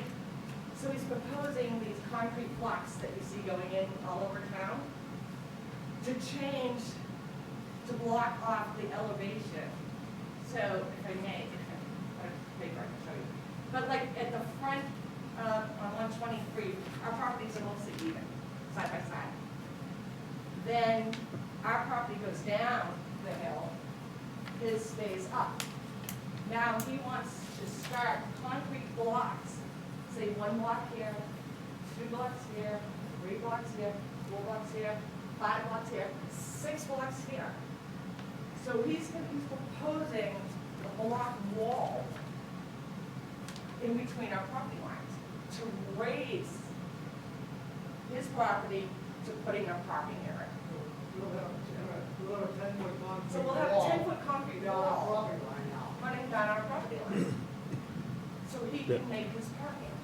I know you're trying to be heard and so forth, that's more a planning board or a building department issue than the conservation, but I realize you want to be heard, so that's no problem. Just everything that it's doing just seems wrong. You know, I understand what you want to do, you want to put a couple more apartments in, need parking, but right now, we got 6 cars in front, I understand that. Not to mention, now we put the driveway on our side. Has this been in front of the planning board? Not yet, no. This will have to be approved, right, by the planning board? Huh? This will be reviewed by the planning board? I think we're gonna, yes, and I think that they're gonna want more detailed plans with elevation and neighbors and so forth, and, the planning board will want more. And just to help you, if this is looked by the planning board, I'm gonna ask this board to continue this until it's looked at the planning board, because the planning board will hire an engineer. We're not engineers, so that way you'll have a professional working for the town, and this professional right here will come to agreement on what's legal and what they can legally do. I think that would be the best avenue for us at this time. Yeah. Is that okay with you, sir? To ask for a continuance until you see the planning board? I believe it is. Lawrence? No, I got a question. Go ahead. Was the comment issued by the DEP regarding exempt from the stormwater regulations, was that answered? On the application, that the one, yes. Yeah, page 7. You checked it's exempt from the stormwater regulations. I believe it is. Okay. That's what the review engineer. At this point, Yeah, I'm good with the continuance. Yeah. at this point, due to the concerns of the public and the fact that I'm really not, I think these plans should be more detailed with elevations and so forth. I'd like to ask the board to, oh, I'm sorry. Go ahead, sir. No, go right ahead. I was just, my name's Paul Spiro. I'm a representative of the applicant, Mr. Toledo. And I understand for the continuance, it would just be a matter of fact that when we get it continued, to be continued to a certain date, we still have to get on the planning board docket, et cetera, also. So I wonder if the board would kindly keep that in mind for the continuance. We might have to continue it a couple of times to accommodate that. That happens quite often, and all you would have to do is just notify Nancy through an email or something that you would like a continuance. And like we did tonight, we just continued another motion, we had a motion to continue another hearing because they're not ready. So that happens often. So Thank you. you don't have to, refile and so forth. I'll be a pen pal with Nancy then. Yeah. If I could have a motion to continue, and we'll continue to, normally we just continue to the next meeting, right, Nancy? They need to be meeting again Huh? until,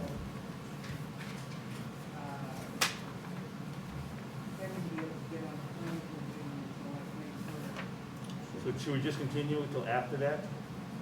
Say again, Andy? I mean, we have to get on a planning board meeting, so like, May 3rd to be up first, At the planning board. we want to do May 11th. May 11th to be fine, and then we could also request another continuance. Yes. Okay. Yes. Thank you. Continue to May 11? May 11th. May 11th. We need a motion, please? Motion to continue,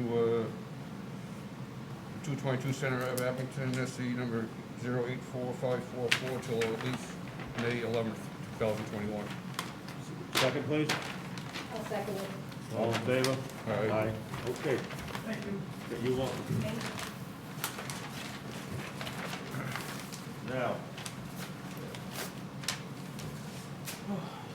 next, building permits and site visits, all building permits, there was no conservation concerns. And we have no correspondence that I have in front of me. And, oh, wait a minute, yes, we do.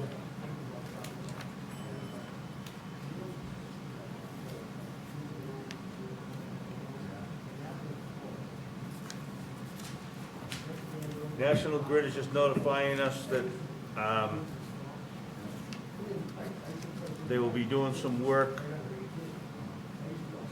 identified in the Massachusetts Wetland Protection Act Regulation MG 131-40, which allows for maintaining, repair, and replacing, but not substantially changing or enlarging existing lawful located structures or facilities.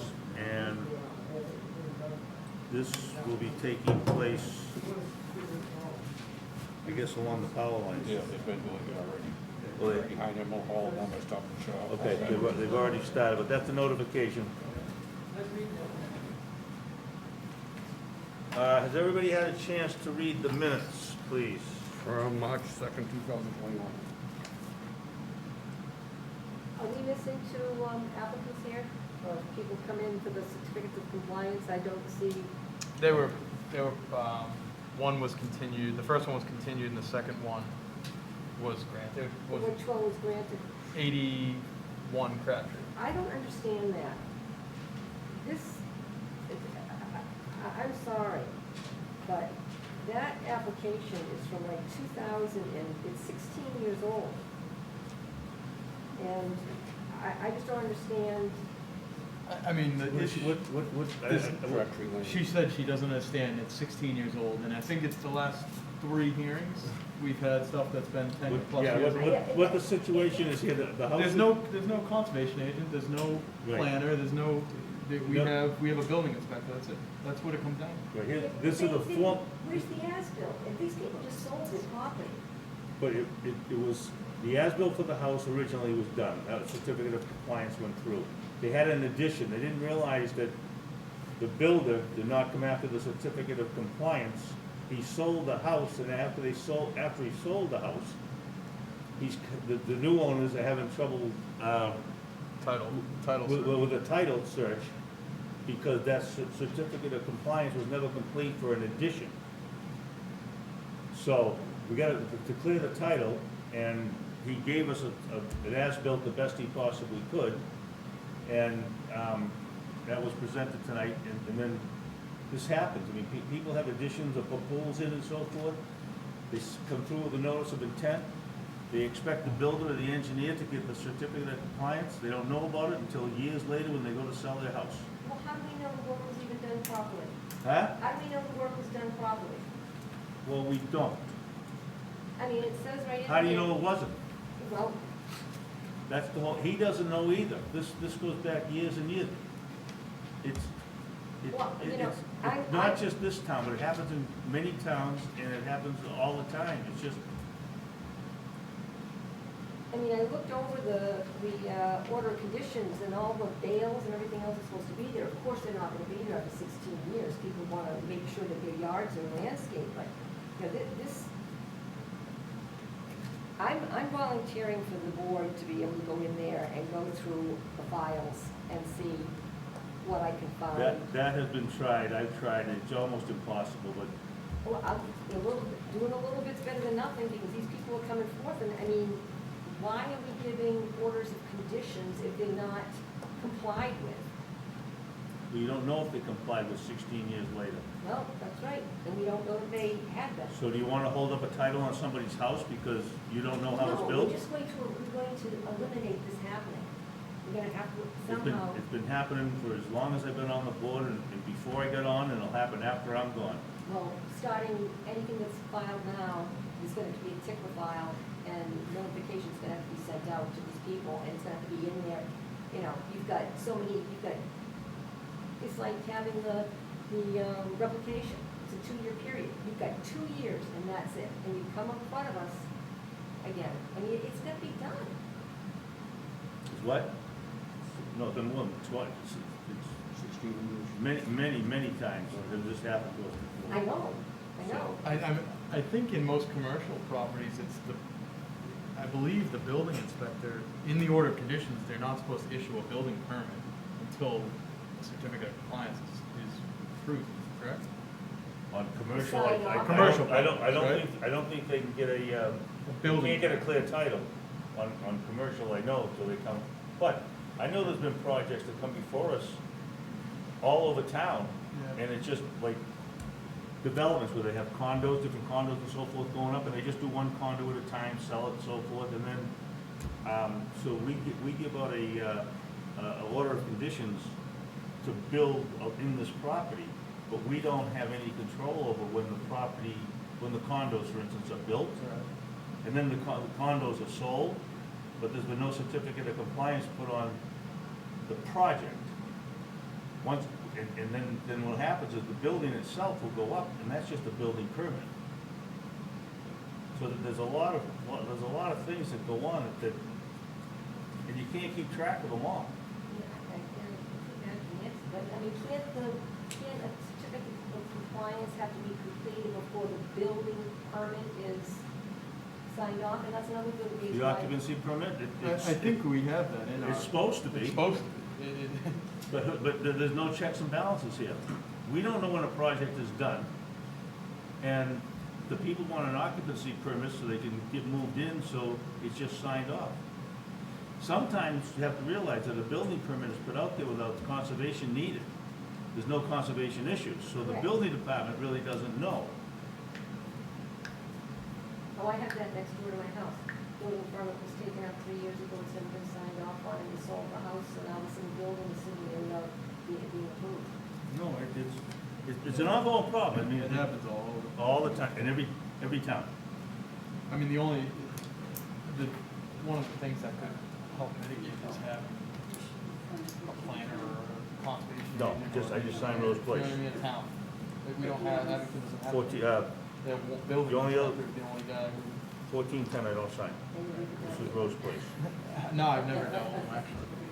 But and that's too much to ask out of him, it's kind of out of his jurisdiction too. Yeah, you guys. But I think that's something that's getting brought up at the town meeting, I think the planning board's asking for a planner, I believe, right? I think they're trying to. They're trying to get a town planner on staff, I think.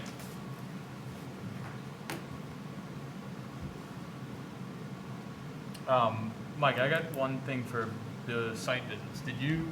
Was anyone at the site visit on, was it North Quincy Street?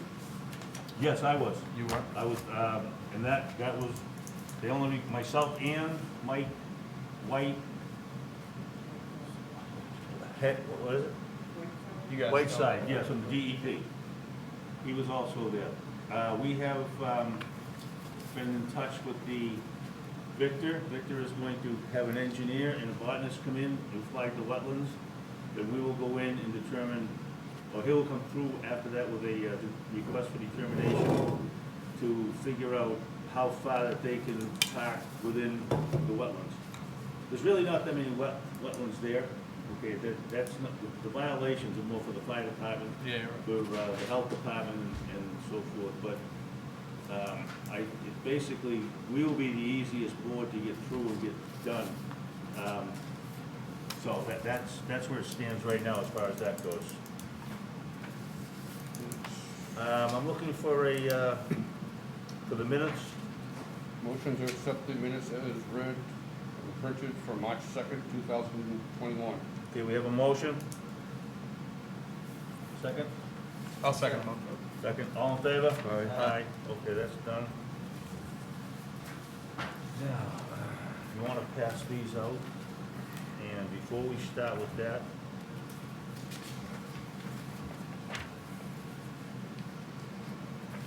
that's done.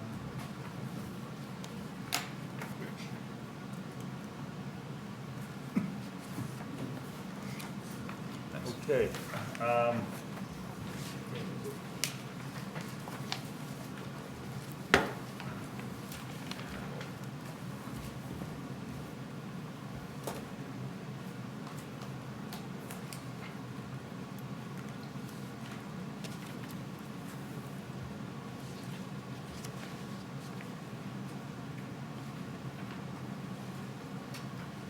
bear with me one second, I have my copy here someplace.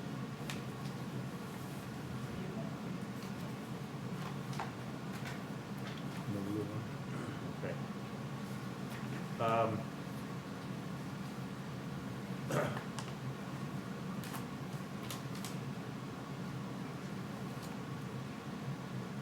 No, that's something different. Okay. Okay, I have my copy here, Nancy. Okay. So, we have the original for, this is for Doris Place, okay? 84538. We have the original, standard order of conditions right here, already done from last time. So what I'm gonna do is I'm gonna go through there. We are going to add a couple of things to this, and, if everybody's ready, let's go through A1 through A6. Now, which one is this? Which project is this for? Doris Drive. Okay. And what I'm doing here, Sam, so you know, this was the original. Yeah, what were you just passed out? No, the no, no, original. no, okay, I'm going through the original, I'm not sure whether you have it. I think I have it somewhere. I think we all did. If we all have that, if we can make it real simple and just add to this. But why don't we go through it anyways?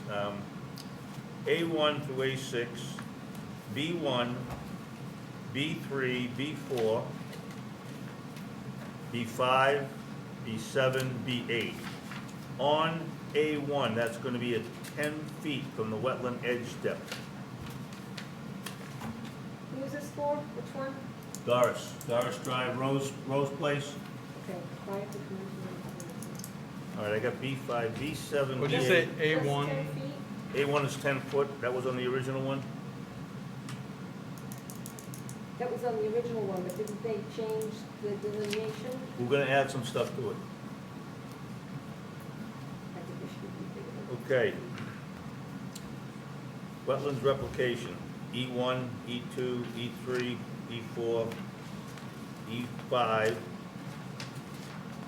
E6, E7. They're gonna have they're gonna propose 41,003 square feet. And this is, according to this, it's revised plan maps of 7/18/8, which I think we have a new date on that. I don't have the plans in front of me, sorry. Nancy will get that. E10. We're gonna have some stuff on special conditions on that in a minute. Okay, on-site conditions, G1 through G7, all included. Administrative conditions, H1, H2, H4, H5, H6, H7, H8, H9. Work schedule and sequence, I1, I2, A, B, C, D, E, F, G, H. Special conditions. Karen, the replication, 2 years, right? 2 years. Yes. Okay, 2 years. 2 years, 2 years of growing. And Also, special conditions, it will be, replication will be planted before construction, correct. okay? Is there anything else on that, special conditions? I got a couple. Go ahead.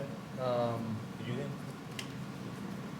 I think we should make a special condition that it is, the wetland replication is installed with a botanist or a soil scientist on site, or at least to inspect. Can you not hear me? I can't hear you. I think we should, the wetland replication should be performed and inspected by either the botanist that was brought in by a zoo, or another one. Another qualified Yeah, professional. a qualified professional Okay. wetland scientist, or, Yeah. It shall be performed and brought in by. Okay. By a group. By a zoo, either the original botanist or another trained professional botanist to plant and inspect. Shouldn't be any salt in it. oh, what's that, Rose Place? Yeah. How about the salt to be used on the Rose Place, where it's in the wetlands, do you think? That's hard, because you got a safety issue there, Yeah. big time safety issue. Yeah. Now, are those, Sam, you had another? yeah, I got a are those roads being, I probably should ask him, are they being accepted by the town, or are they private? I think the road. When Rose Place is put in? Yeah, That has a full inspection process. so it'll be maintained by the town, after it's accepted. After it's accepted, yes. If it's not accepted, then That's private. then the original contractor or owner will have to. Okay.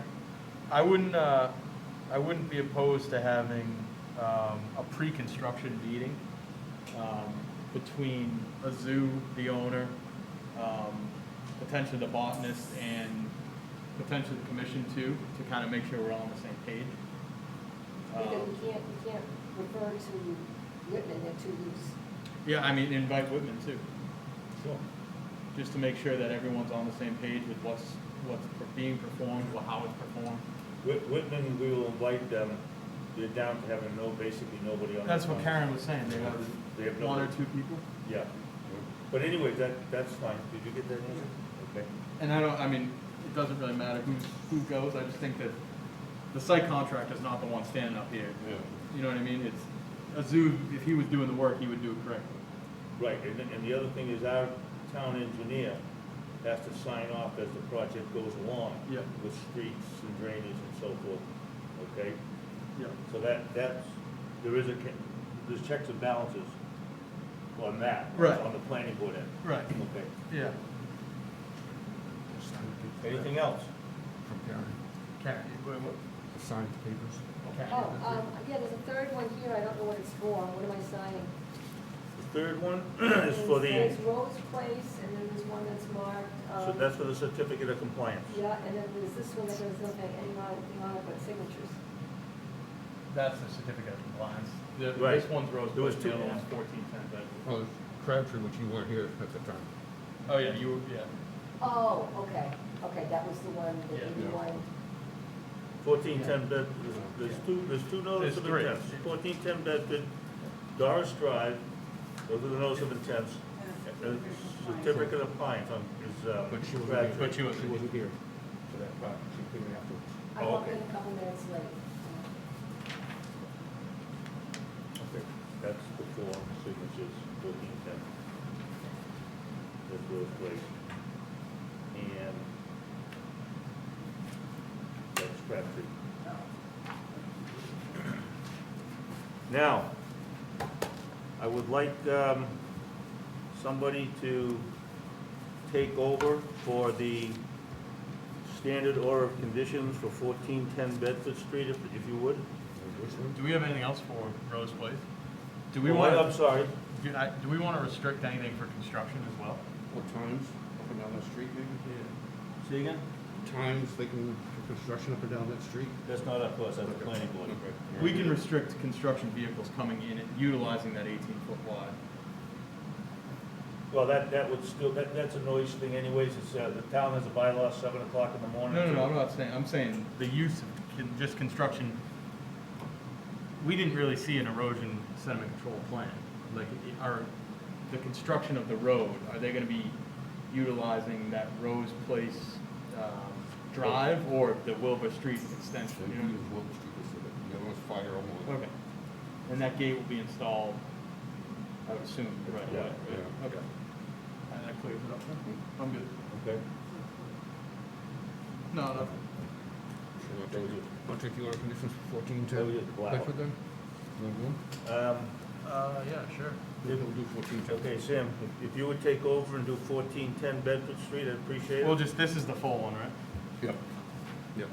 I guess we'll just stay consistent, consistent with,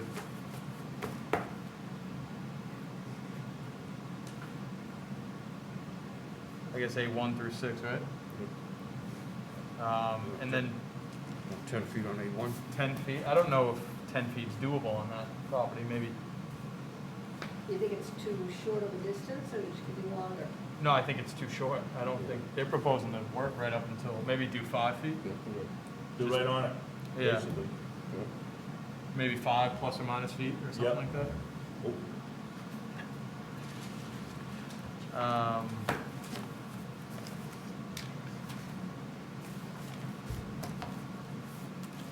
So B1, right? B2.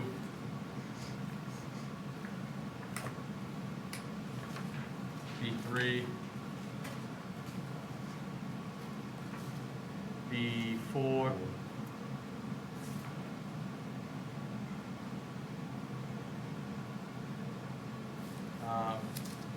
B5 is the detention base, we can consider that. We'll include B5.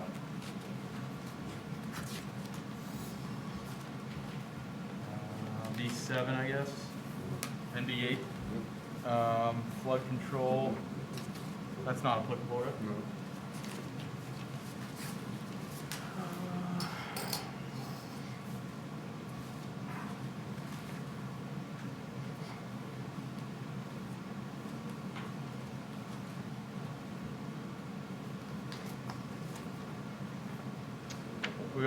Are we going D1 through 4?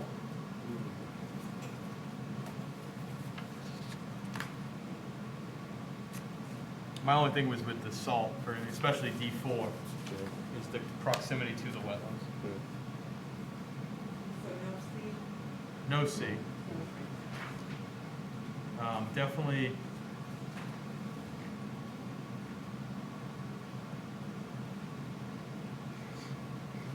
I think just D4. Just D4? Just D4,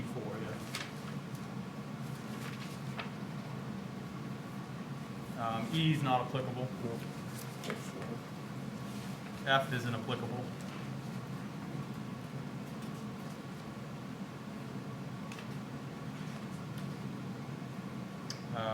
G.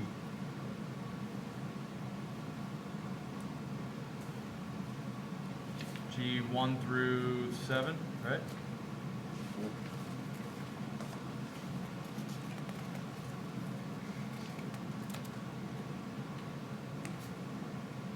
H1, right? I'm sorry. H1. Yeah. Are we doing H1? What did you want for E? Oh, E. E. Nothing for E. Nothing for E. No, no E. Okay. And nothing for F either. Okay, so G1 through 7. G1 through 7, yeah. Okay, H. H1. Do we want to do H1? Is that?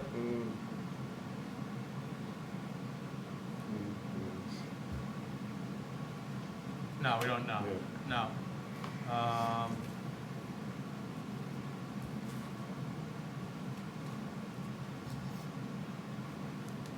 Definitely H2, Yes.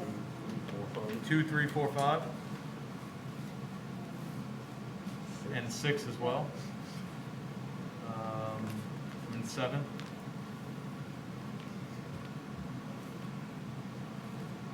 8 as well.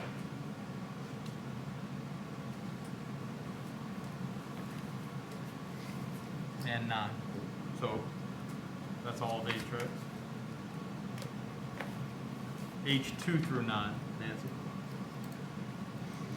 H2 through 9. Oh, okay, 2 through 9. I don't think 3 applies. You don't think 3 applies? Oh, you're right. Yeah. Definitive, yep, so it's 2, 4 through 9, Yeah, sorry. okay. Yeah.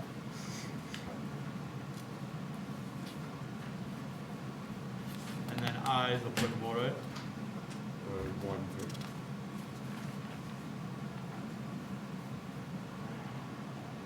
And then I 1 and 2, right?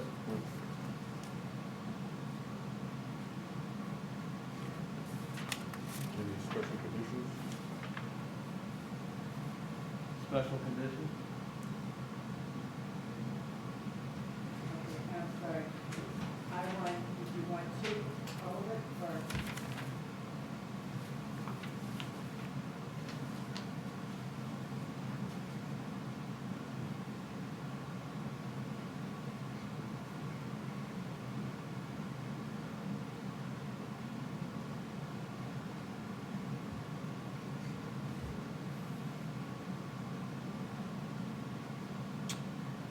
A through E?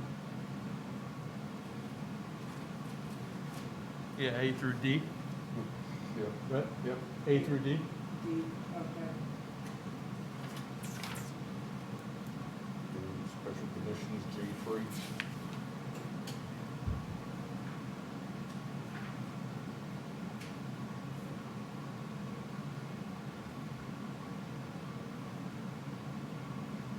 Do we want to put any special conditions on the maintenance or no? It says- I mean, they submitted a maintenance Yeah, plan. it's gonna be done. Yeah, So- there's nothing really else, I don't think. Good. Okay, Good. I think we're all set. We have, Can, motion to adjourn the meeting, motion to adjourn. second it? I'll second. All in favor? Aye. Aye. We're all set, Mr. Cameraman. Copies back. Nancy, look at the waste of, paper. Isn't it awful?